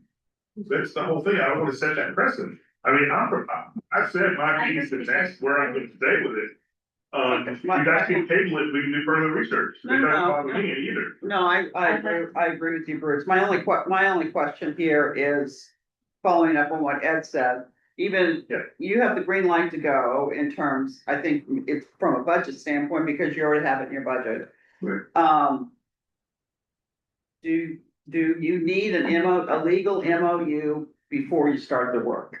No, it's not him, it's us. Okay. It's us. Well, isn't it him? No, the question is, we need to have a motion, do we want to go forward with an MOU to support this possibility or not? Yeah, right now, I do. I mean, I do. I think you it's should not go. an MOU, it's just an approval from Joel to James City County that authorized. No, Yeah, see, I wanna make sure Sue says that we can spend the money to do an improvement to Escalante property. And limited comment. And limited comment. Well, I think she'd say yes to the limited comment, and I'm just concerned that we're making a major improvement to Escalante property. Yeah, and then I go back to last year when we said, yes, we will support this, go ahead and spend. We spent $8,500 to do an AES engineering survey. And actually, James City County Planner said, the creation of this really doesn't need the approval. We had to send out 125 letters to people that this will affect. So everybody from the beginning of, anybody close to that road got a letter. We had 3 or 4 people that contacted us and asked us what was going on. Everybody, so we've gone all through the legal part of it with James City County. This is, I appreciate all that, and I appreciate all the time you put into it. I'm only one vote. This is the first time I have seen anything that shows me that 377 feet of the proposed sidewalk are on Escalante property. I've never seen it before. It's always been that. I'm just saying, I've never seen it before. It's gone to budget and finance, it's gone to buildings and grounds, but But I thought we approved this to move forward to use your funds. we approved, we approved them to move forward with what Russ was telling you. Right. I would like to send a motion to approve this so that they move forward and we don't delay it any further. Do you think that we need an MOU with Escalante for that piece? Just ask the question for peace of mind. Okay, Russ has got $158,000, he's already shown his card. and there's gonna be a big part. Yeah. A big party on the. I just think the amenity that all Kingsville could use. It's I- not strictly just So let's Old second, Town Quarter. let's second to move forward. I second your motion. Okay, and then I also agree that in the further down the line, when you see how much usage is coming, that's an opportunity to open up the conversation again about a cost share for maintenance in the future. I'm not saying that that's. So Yeah, there's a, we are prepared to handle the maintenance 100%. so there's a motion and a second to approve Little Town Quarter to do 100% funding on their own project. Well, Any discussion, I vote no. okay? Because you haven't answered the question of us spending our money. I mean, ultimately, it's our money. We're not using our money, we're talking about our money. It's, the association is the one that signs the Little check. Town Quarters. It's little It's all, town, it's all KCSA is what he's trying to. it's little town quarters money on paper. It's the association's money. The association is the one that cuts the deals. The association is the one that will sign the agreement with for the perpetual easement, not Little Town Quarter. So it's the association's money, and I'm not convinced that we can spend it to enhance Escalante's property. Brand. Say something. Yeah. So, a long time ago, Bush turned over the roads, the guardhouses and everything for $1 for us to keep up. That's the same, you're saying, do we improve something that they own? Well, you're going to do the guard jacks. It's the same thing. All we're doing, We've got an MOU for that. That's my point. That's my point. I'm not saying it's not possible, but we've got a written agreement that is decided between the parties that says you can do that. That's all I'm saying. I didn't know that, because, you know, that MOU is Alright. for us to maintain. I understand. This is what we'll do, we'll table this, get the MOU, Or the opinion. or the opinion on an MOU, and we'll do a UC so that there is no delay on it. Fine. It should be on the cost of the project for Little Town Quarter also. That if you're doing legal, then that should be charged to the project. The overall project. And cost of their money. No, I mean, personally, I don't have a problem paying a legal bill. Alright. All those in favor of the table then, And do it the after the legal opinion. Aye. Any opposed? All right. We're moving forward. Thank you, Russ, for all that. Thank you. I know you weren't here December 11th for our appreciation for volunteers, but you were one, so I just wanted to recognize you for that. Thank you very much for your comment. Thank you.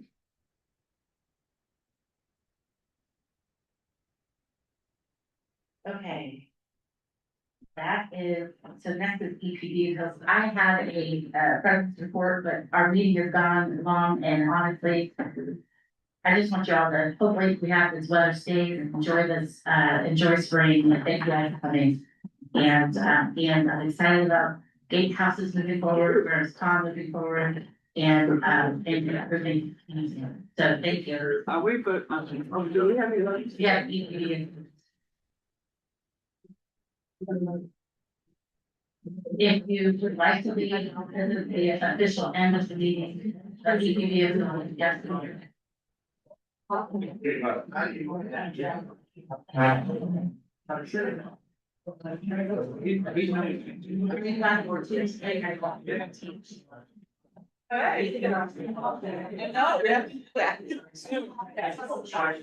Yeah, that'd be great. I'd love doing that, yeah. Love you very much. Sounds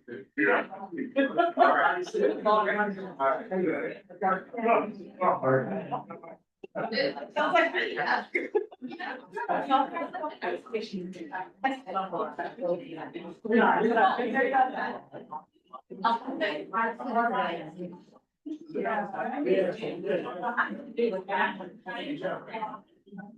Oh, I'm really wrong. I can't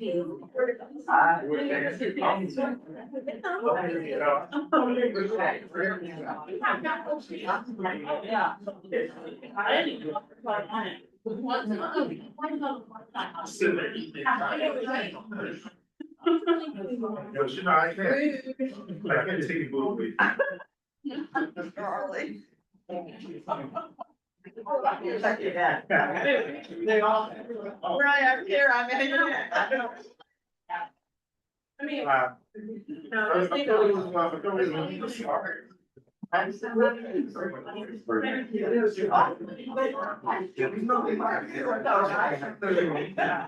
but, no, this is. Oh, thank you. The city. They still. I was thinking they didn't. You know?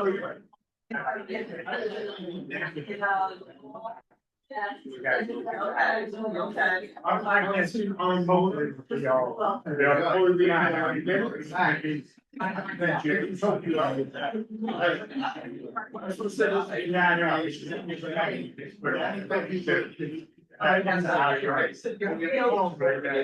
yeah, my wife said that, you know, I promise you, that was bad. You got it. Yeah.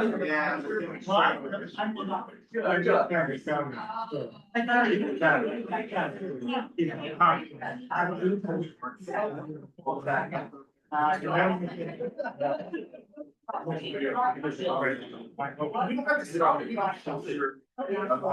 We've been hated, but I'm not gonna leave it. All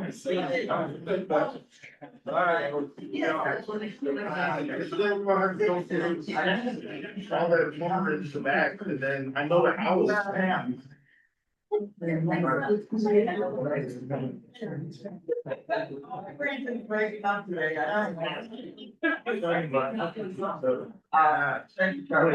We'll talk together.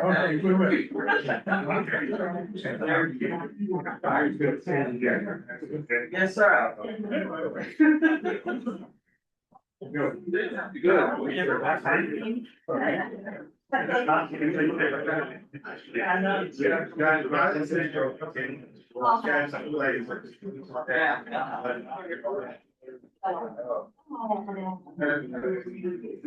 Yeah, you're right.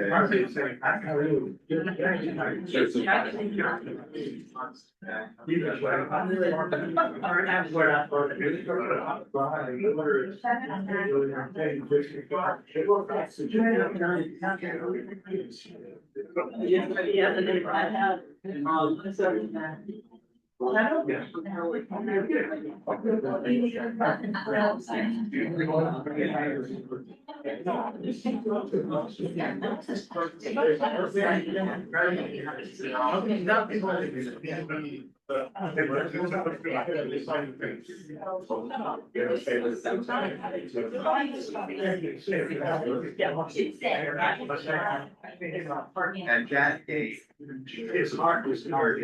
Yeah.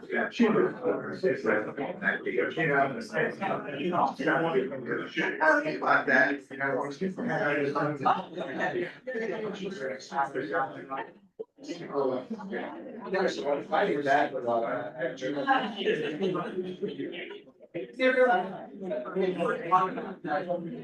Hey, I have a question.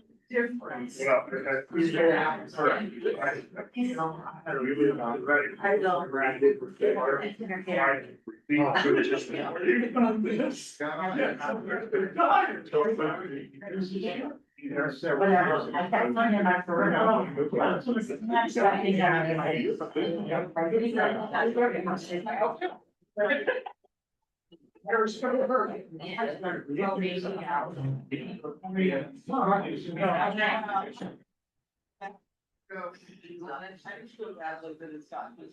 No, I. 100. So let's try to get that just quickly.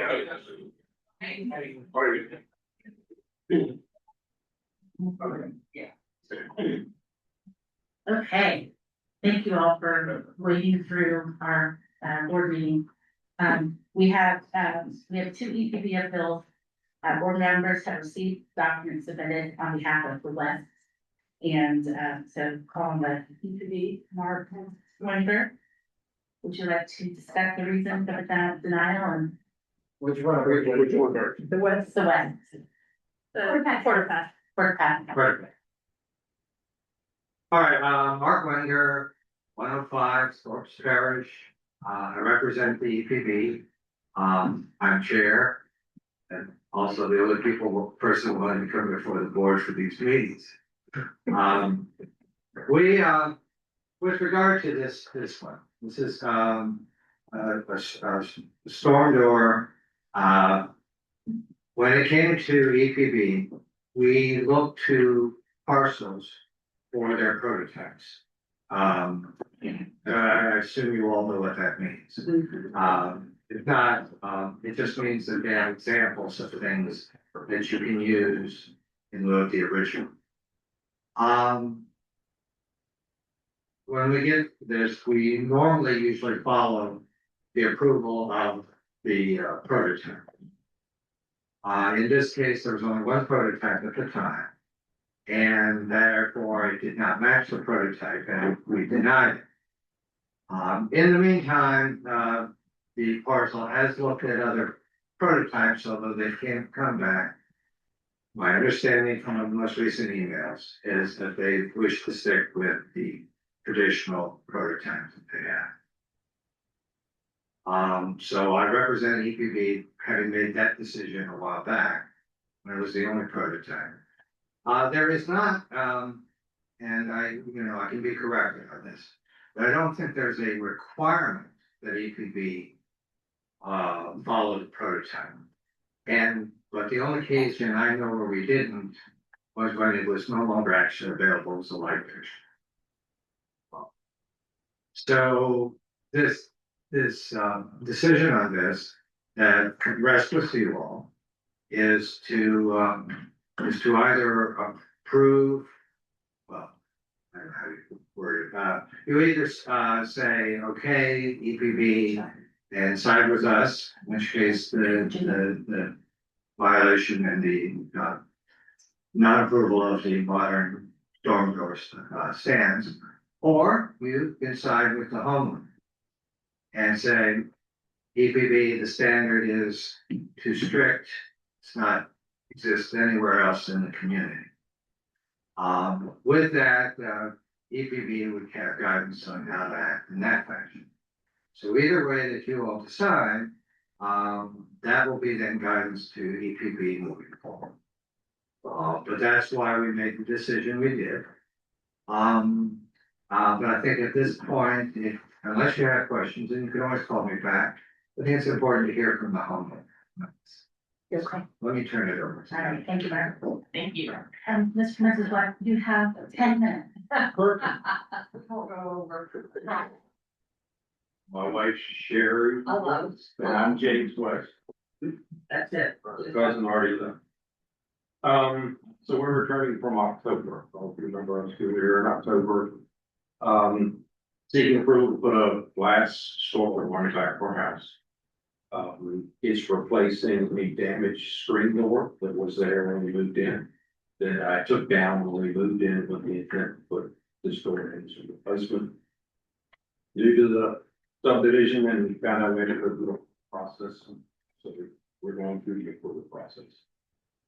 The door is not visible from the street or any of the common areas.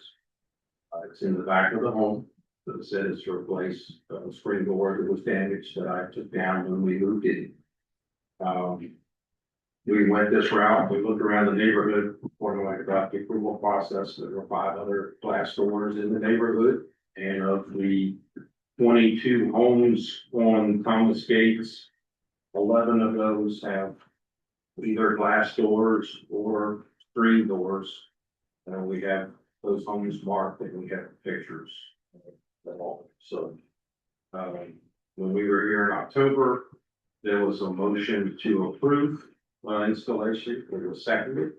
Before we had a vote, there was a discussion to have the folks look at the prototypes and see if they were approved an additional prototype. The fact met and decided to say the third prototype. That's why our proposed door is still non-compliant with that prototype and why we're here. So I brought the map again, because I know some of you weren't here somewhere. This is just a small sample of our neighborhood as you drive in Thomas Gates. All of the homes that are circled have a back door or a side door that are not the approved prototype.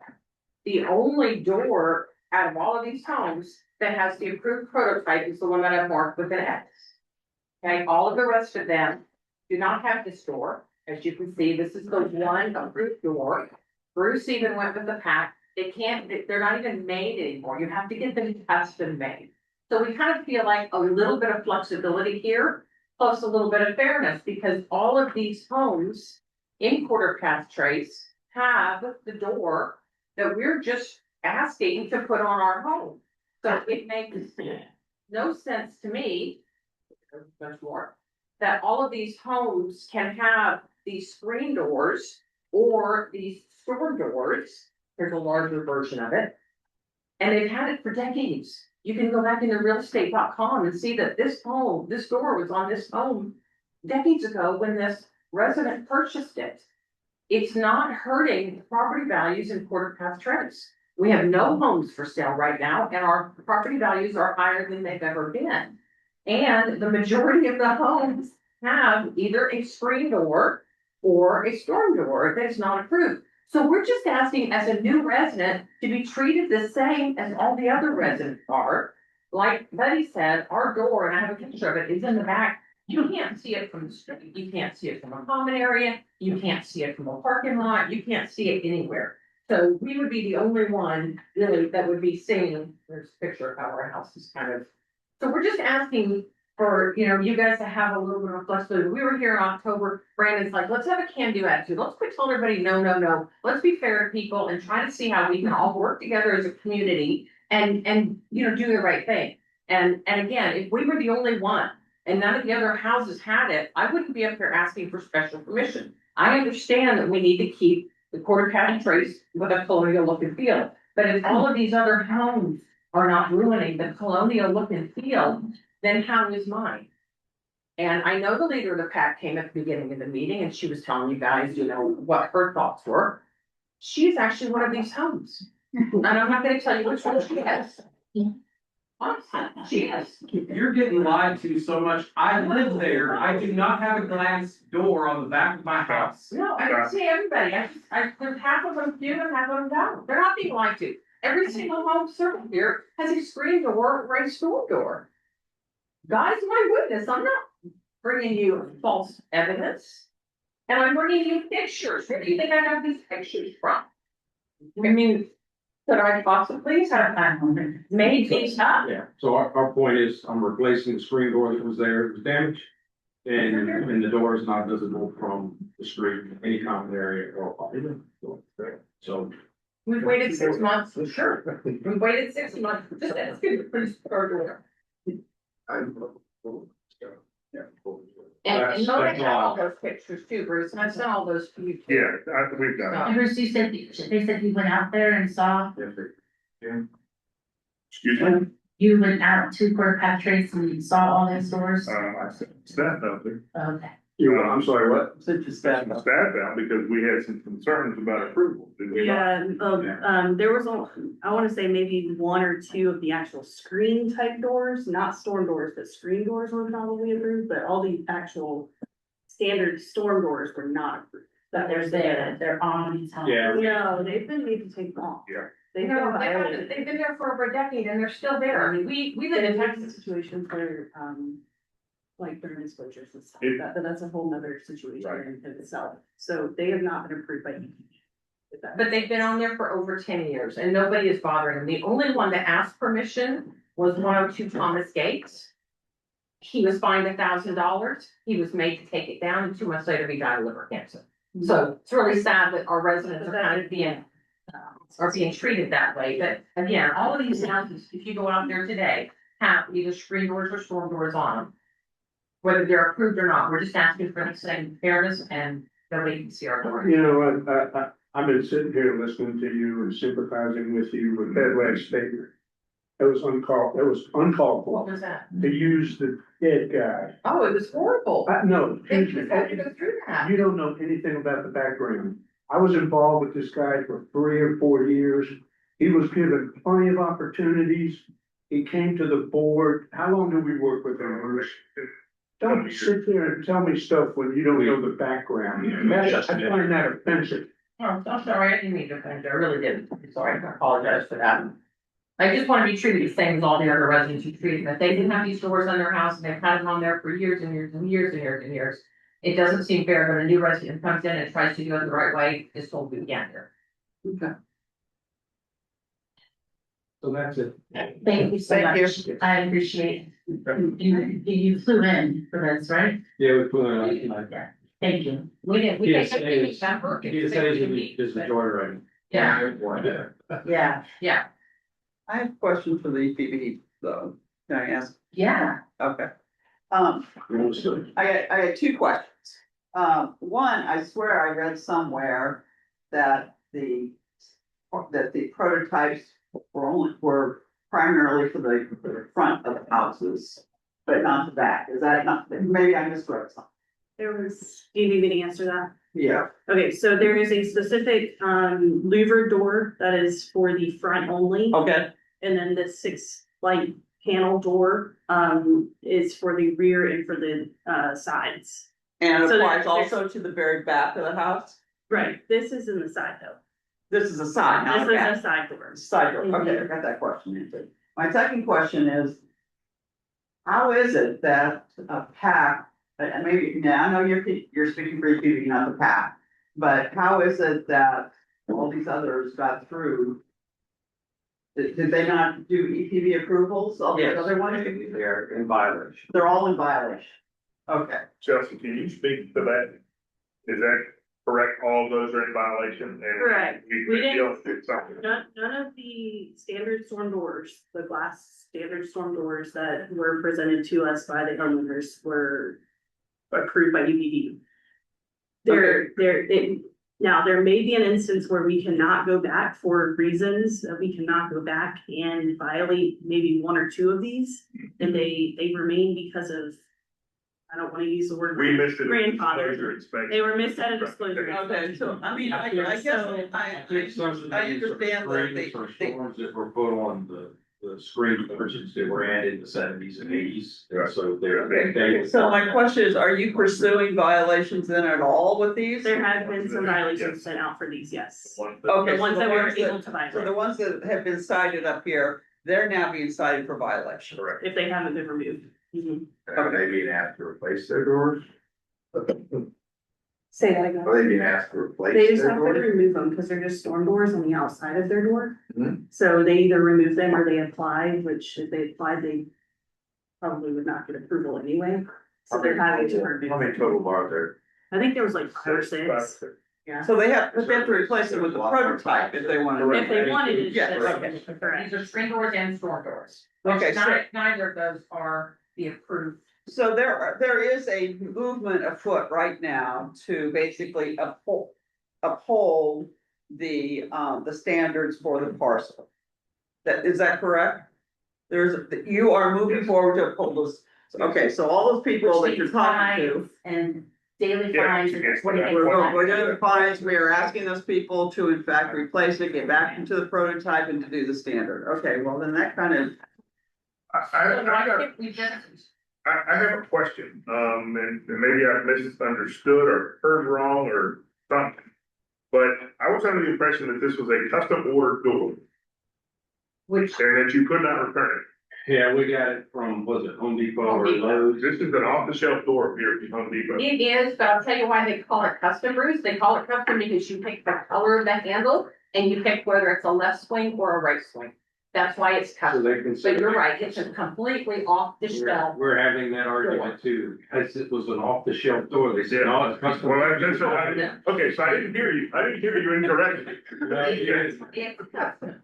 So we're having that argument with them too, because they said, well, since you decided which side the hinges go on and what color doorknob you wanted, it made it custom. Mark or Chelsea, can you remind us, the doors that are approved, that are part of the prototypes, are they able, I was told, I remember hearing that they aren't able to be made anymore? The parcel came back and they have found companies or websites that you can order these doors from. Yes.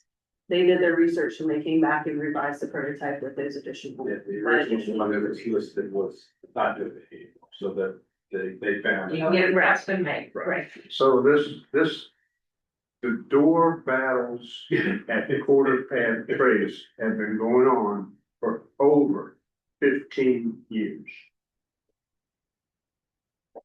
I was here 12 years ago when they fought the louvered front door. There was standing room only in this room. And it went on for 2 hours. You weren't here yet, Bruce. It was unbelievable. And I sympathize with them. I think the louvered doors are terrible. I wouldn't want them. You can't, my house, I have a full glass so that I can open up my door and get sunlight in. You can't do that. But this parcel has kept it, that they've kept these standards over battle after battle after battle. They've changed packs. The people have moved away. New people have come in. This is one thing, when you move into, Mona would know this more than anybody, when you move into a multifamily parcel, there may be a lot of little rules that you don't know about, like Bill, you just moved in. When you move into quarter pad trace, you know you're moving into a neighborhood that has the colonial village theme. You know that. Everybody knows that. And you know, I mean, I can't, even though I sympathize with this and I would want to do the same thing they're doing, I can't sit here in good conscience and overrule the pack. Mark and I were charged by you guys to meet with the pack and to come up with some alternatives, and they're passionate. And we did. They are passionate. And what they did was they went and found, they found where they can buy the type of doors. and you are moving forward to make sure that you have the correct doors. Okay. You know, I don't know if you all remember, we years ago, 3 or 4 years ago, there was an issue with the roofs. Okay? Yeah. And now the roofs, the roof issue was 10 times more onerous than the door issue, because when you had to replace that roof, it cost about $50,000, and we found substitute materials that were much cheaper. We beat the pack up as a board we beat them up and basically forced them to come up with the alternative route. I did not think that was fair, and I felt bad about it, but they did. So, I mean, we've tried. Are you making a motion? I move that we uphold EPV in the back. What is your, where do you stand, Bruce? You know, I had my mind made up when I listened last time. I'm not a fan of the door either. I have a full view dorm one in front of my house. And when I change it, I'll put another full view up there. But you've got the situation where the parcel has come back, and I don't want to be that person to go say, you know what? Put a full view, because I will tell you, a month or so ago, that was my attitude. But after hearing from other PAC members, other homeowners in there as well, I've got to support. And at what point will the other doors be taken off? It sounds like not all of them. There's a couple that are somehow grandfathered in. There are a couple of them that were missed their disclosure inspections. The rest of them will go through the due process. Well, if they miss it during disclosure, it means they're free, they get off free. Automatically approved, correct. Seriously? Yes, ma'am. Can't go back. Yeah, no. Well, we missed the violation. In my position, I should have left the damaged screen door up. Right, you didn't do it there, the screen door up there, it was damaged, so we took it down and did the right thing. And there's no way they're gonna be able to take those screen doors off of all of these screen porches. What are they gonna put up there? There's absolutely no way. The only solution I can tell you right now, off the top of my head, is replace light for light. That's what you had up there, put it back. Put another screen Well, then door. we're gonna get a Why, violation from you you put guys. light for light, you can do that, am I wrong? Correct, if you put exactly what you had up there before and it was approved and. That's not fault, that's. I don't know that it was approved, I don't know if it was approved or not, I second Ed's motion. Okay, but wait a minute, they bought the home with that screen door on. That's correct. But was it violated? That's- That we would have to go back and look at that. Off the top of your head, do you recall, was it noted in your disclosure back in violation? There was no notice of violation. Okay. How many dollars are we talking about here? $400. Only $400. But we just, you guys look for doors on the front, and we understand that that's what they wanna have, but we just wanna have the same fair treatment that everybody else has, and I don't think all these people are gonna take down. Actually, we thought we'd be, It's on the back, nobody can see embarrassing it. to be up there about it, so, but here we are. It's, I second, I think we have to vote on Any more discussion? I think screening material wasn't even invented in the colonial days, it came 100 years later. So all of these screened-in porches and screen doors, they're not colonial. Yeah, but it doesn't, I totally understand it. I lived in the historic area of Colonial Williamsburg many years. I actually had a house there. I totally get, and trust me, the rules that Colonial Williamsburg puts on people that live there is unbelievable. I understand that, but that is the standard, and because somebody got through the cracks, doesn't make it right. And so, I mean, I totally appreciate what you're doing, and I totally appreciate what you're doing, but the fact that we're trying to go back and correct it, I think is really what we're at right now. It's $400 we're talking about. And It's not that, and it's just. KCSA is going to correct. What you did is you highlighted that there's problems throughout the whole time, Port Pass Trace. And they're doing their. We don't want everybody else to have to take theirs down. We just, you know what I mean? I mean, these people have had their doors up. Little Miss Grace has had hers up for over 10 years. She's in her 80s. So I don't want her to have to take her door down. So Brandon, this is an important point. When going back to the roof change, at the annual meeting, at least 50% of the homeowners showed up and demanded the roof change. Now here, you heard the PAC chair say, at the annual meeting, we gave everybody a chance to say, did you want a different door? Not one person showed up and asked for a different door. Well, we were in Texas, sir. I'm just telling you what she just told us, right? Not one person asked for a different door. Because they already have them. They're already up on their homes. Well, they won't leave for long. So the motion is to stay with EPVs. And there's a first and a second. And the PAC, we're. And the PAC. Yes, Support EPV's decision and go with that. Any more discussion? All those in favor? Aye.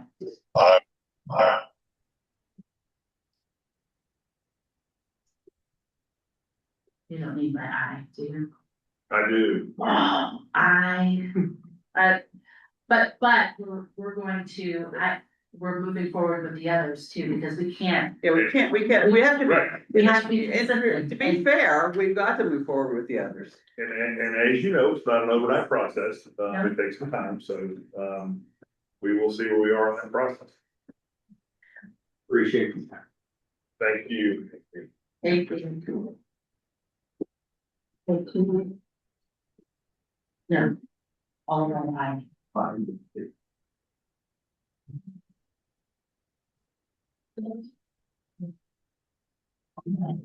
This for $400,000. And sunlight. Vitamin D. Huh? And vitamin D. All right, Mark.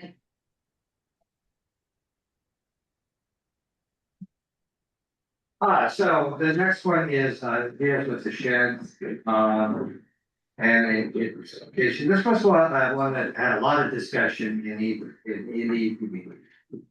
By the way, the shed is actually beautiful.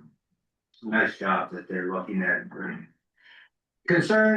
Two concerns. One is, and that, remember, we're looking at the drawings, they're not necessarily, survey style drawing, but it appeared to us at least, that it seemed awfully close up towards the house and to the neighbor's pool area and such. And the bigger concern was also the window facing over to the neighbors, so. We liked the shed, we suggested maybe moving it over to the other side. But I believe there are some difficulties with that. And if it's all right, could I ask the homeowners to come up, because we may have misunderstood exactly where we're locating that. Because again, the type of drawing it was.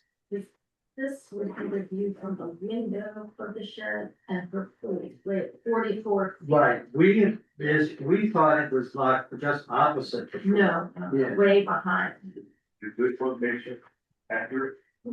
I think it is, because they say a picture is worth 1,000 words. This may be a situation where a picture is worth much less. Because if you're in our backyard, if It's you sloped. walk out, it slopes down, I guess probably On the 25. one And on the left side, which is where the alternate location actually slopes this way and that way. So that we really couldn't put the shed over there. So it slopes down to the woods. Then, once you get into the woods, it continues to slope down. And on the left side of our property, it just slopes all the way to where our fence is, and then it just drops off down to the trickle of water that's behind our lot. On the right side, it slopes down to the woods, goes into the woods, and then levels off an area about this big before it falls off the cliff to the trickle of water. So that's where we want to put it, is back in the woods. And that's the only flat spot on our lot to put a shed. Yeah. And if you're in our neighbor's pool, she has her pool and an apron around her pool. It's 44 feet back. Where our shed would start, 44. And is feet. it planted to get there? Yeah, so if you're her I pool. went over there the other day and she's like, oh yeah, I guess now the leaves is growing up, you can't hardly see it, so. Yeah. So let me ask you a question. If I am on the street in a car and I'm headed towards the cul-de-sac and I look out my window, can I see this? Will I be able to see this shed? No, you can see hers, but you can't see ours. So this shed would be way back. Are you okay with this? Yeah, I mean, that made a whole different picture from when we were looking at these drawings. Yeah. Sorry. Yeah. They appear to be that way, and that's why we also commented about the window. Because Right, yeah. You can see right here. the pool area. When does our house do? This doesn't. That makes a big difference. So EPD is supportive of this, the location as it's. You know, I'm gonna go out and say, yes, it is, because it isn't where we were concerned about. And to that point, because it is down there, it's not visible also from the road, which we asked where possible. That these sheds and outbuildings not be visible, you know. And there was a little miscommunication, from my understanding, you know, as you guys know, Mark and I were supposed to get together and keep these from coming to you guys, but I saw an email come through that a new application coming in. So I assumed that you know what happened there. There is another application, I think. I did, because we Right. can't wait further, and if you were gonna deny this. So I agree with Mark. I move to approve their application. Second. All those in favor? Aye. Any opposed? No. Thank you, and I'm sorry I had to, but you learned about the budget. And We learned a lot. All